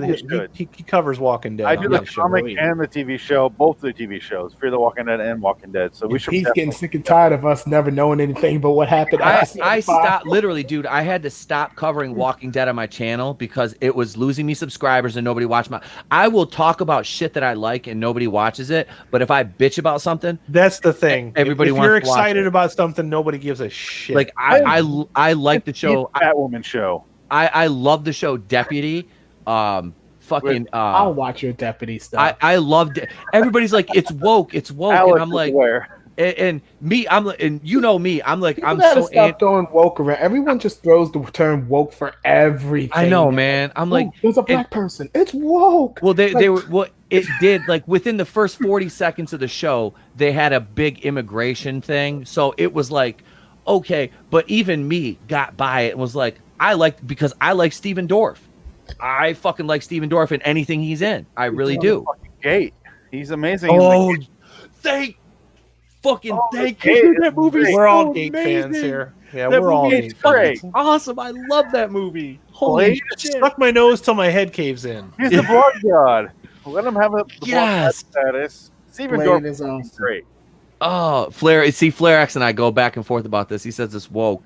Now, I grew up in a law enforcement home. My father's a retired narcotics undercover officer. He used to go through the doors with the fucking ram in the dope houses. And I've met all his cop friends. I know the real. I went through college. I've been through criminal justice. I have a criminal justice degree. I'm a certified corrections officer. I never worked in a jail because I turned the fucking jobs down because I know what kind of environment it's in. I didn't want to be part of that. I understand that this show is highly sensationalized. I enjoy it for what it is. Another show I like is Evil. Now, Evil went woke like for 3 or 4 episodes, and that show's got a great cast. It really does. What's his name? Ben from Lost is on there. Michael Emerson. Michael Emerson, and he's really good on this show. Evil is a kick-ass show. Is it a little bit woke? Yes. It's good though. It's a good show. I can get by it because I enjoy the show. This is what I'm saying. There are so many TV shows, and there's another one that I would love to review for my channel, but nobody will fucking watch the videos. No, it'll probably cost me subscribers. So I stay bitching about comic book movies and all this other bullshit. But it's like my podcast is going to be pretty much all the shit that I can't talk about on my channel is going to go over to the podcast, like the TV shows, and I'm going to have wrestling episodes for, I got a couple of my dudes that I worked with that were wrestlers that are going to work with, but we're going to talk about Walking Dead over there. And that's where Phoenix, I want to have you on for that because we're going to do some Walking Dead shows. I haven't watched anything from season 10 yet. Oh, you haven't? I see. I've got some spoilers. I've got some spoilers the already. Season that they put Negan in jail. That was the last. That was out after that. That's season 9. I don't want to hear anything from season 10 though, because I do a podcast on it. I want to be surprised. So I will say this. They should have shortened the Whisperer arc down. It shouldn't have bridged to the second half of the season. They could have condensed it, in my opinion. I enjoy it. I'm liking it. I really like Samantha Morton as Alpha and Ryan Hurst as Beta. Ryan Hurst especially. That dude is. If you love, what's the show he was on? Good God! Oh, he was on Sons of Anarchy. Sons of Anarchy. Thank you. I've never watched an episode of that. Never. I've seen like 2 or 3 episodes. I need to catch up on it. I've never seen an episode of that show. Everybody tells me I need to watch that. It's a poor show. Don't watch it. No, it's that, and like I've never watched. I watched a season and a half of Breaking Bad. Breaking Bad is great. I'm sorry. I watched the first season and 2 episodes of the second season, and me and the wife are both like, I'm cashed out. I'm done. I can't get into this. Wow. It's like, oh, it picks up after that. And I'm like, I literally saw, because I tried to watch Better Call Saul when it first came out, and I'm like, well, this is a prequel to Breaking Bad, so I'm not gonna fucking get this. But I do like that Gus Fring is on The Mandalorian now. Really? Yeah, that show was Giancarlo pretty Esposito. cool. I enjoyed that. And that was cool. I was glad to see him in. I did love Breaking Bad. I did. I liked Breaking Bad. I finally saw El Camino. I like that too. That was good. And I also watched Better Call Saul. I like that one too. I haven't seen it. I saw like 3 episodes. I was like, eh. It got better. They had to unfortunately make it more Breaking Bad, which is kind of a bummer because I kind of like the direction they were trying to go in. But when they realized that nobody came on board and everybody was confused, they're like, just make it Breaking Bad. That's pretty much what it is. I love Breaking Bad. It's a Breaking Bad prequel now. Sons of Anarchy, though, don't watch it. I'm not going. I'll never watch that show. What, Sons of Anarchy? Yeah, I won't. I love Sons of I've Anarchy. heard great things about that show. I fucking love that show. It's great. Like I said, it's one of those shows that it never resonated with me to where I was like, I could sit down and watch this. It just didn't. I got a kick out of it. Yeah. Dexter was the same for me. I was like, it's okay. Yep. Yeah, thing with Dexter is, I watched a couple episodes of that, and I was like, meh. I tell people all the time who was like, I want to try to watch Dexter. I always say straight up, like, listen to me. Stop after season 4. Like, do not go 1 episode past season 4. If you do, you'll be happy. Everyone like Jimmy Smits. Jimmy Smits was 3. Okay. Wasn't John Lithgow like the final? He was 4. He was 4. Okay. Which that was the best season ever had. I'll go with Alex on that. After John Lithgow, the show just goes right down the crap into like the worst television show because the problem is after season 4, it became mainstream. And once it became mainstream, the studios start messing with Dexter a little bit. It just gets bad. Like, I'd rather watch Captain Marvel than to sit through 1 episode of anything in Dexter season 5 onwards. Yeah. Triggered! Phoenix is yes, it is. Although the funny thing is, Phoenix, have you ever read the books? I didn't know there was.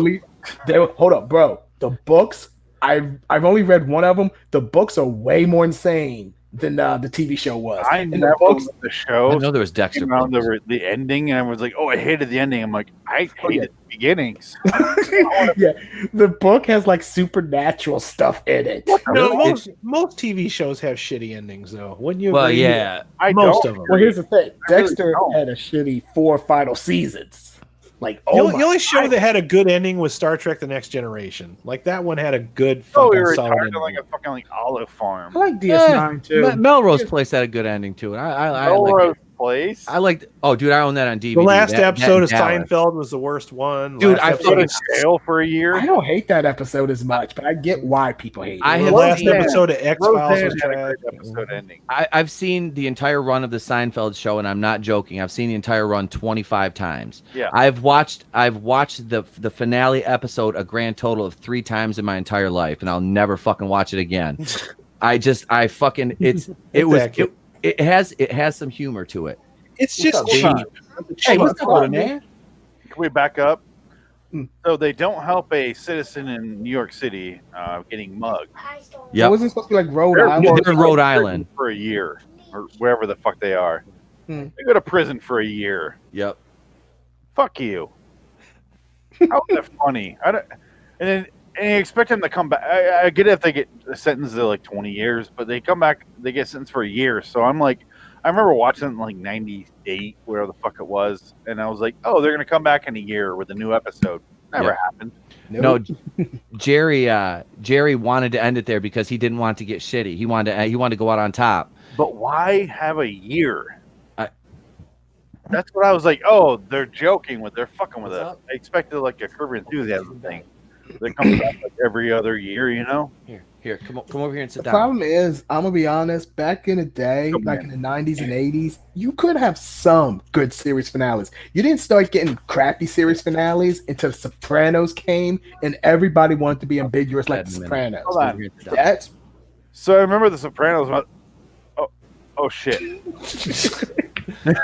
shut up the whole I'm back. fucking movie. Nice. that is one of the worst series finales I've ever seen. The problem is, everybody wants to do that now.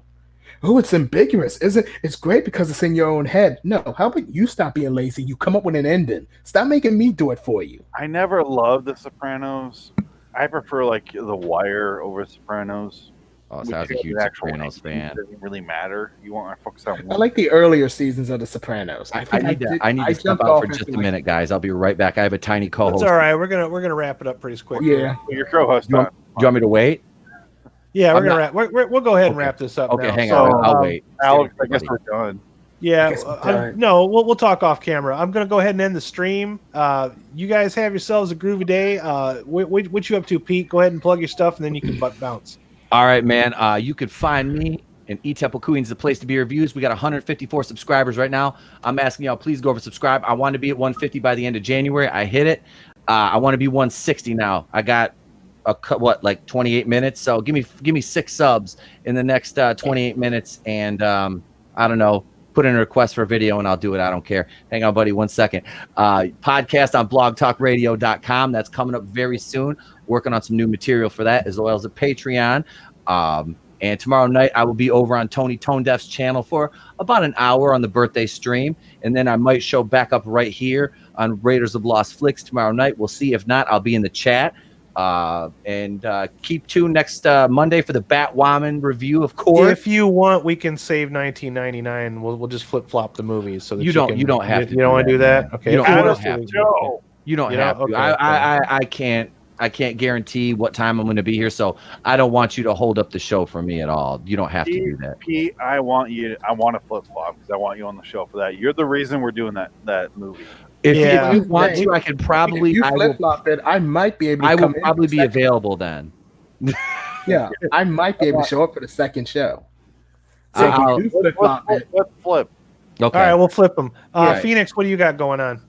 Don't do me third. Well, Alex doesn't have a channel, so everybody already knows what I'm doing. So liwstudios.com. Check out that in like an hour.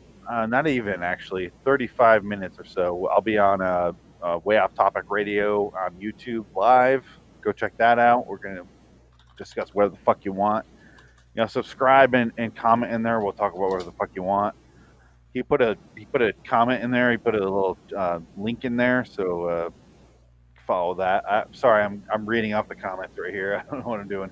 liwstudios.com. Loitering in Wonderland at gmail.com. Check out whatever the fuck you're into. LAW Studios on. I have so many shows, Adam. I'm sorry. No, I know. I do the same thing. I have the same problem. I do. LAW LIW, The Walking Dead review, LIW, The American Horror Story review, all of them on iTunes or whatever podcast catcher you have. You know, you'll find me on there. Search for Phoenix West or search for Loitering In Wonderland Studios. All right, and one more time, that show will be tomorrow night at 8:30 p.m. on this channel. Doesn't cost you anything. Just be there. We'll give you the links to the movies. They're both free to watch on YouTube. And you guys have yourselves a groovy day. And this is the Groovinator, a.k.a. Adam, signing out for RaidersLostFlix.com. Excellent show, guys. Have a good one. Soylent Green is people. So long, citizens. Brie Larson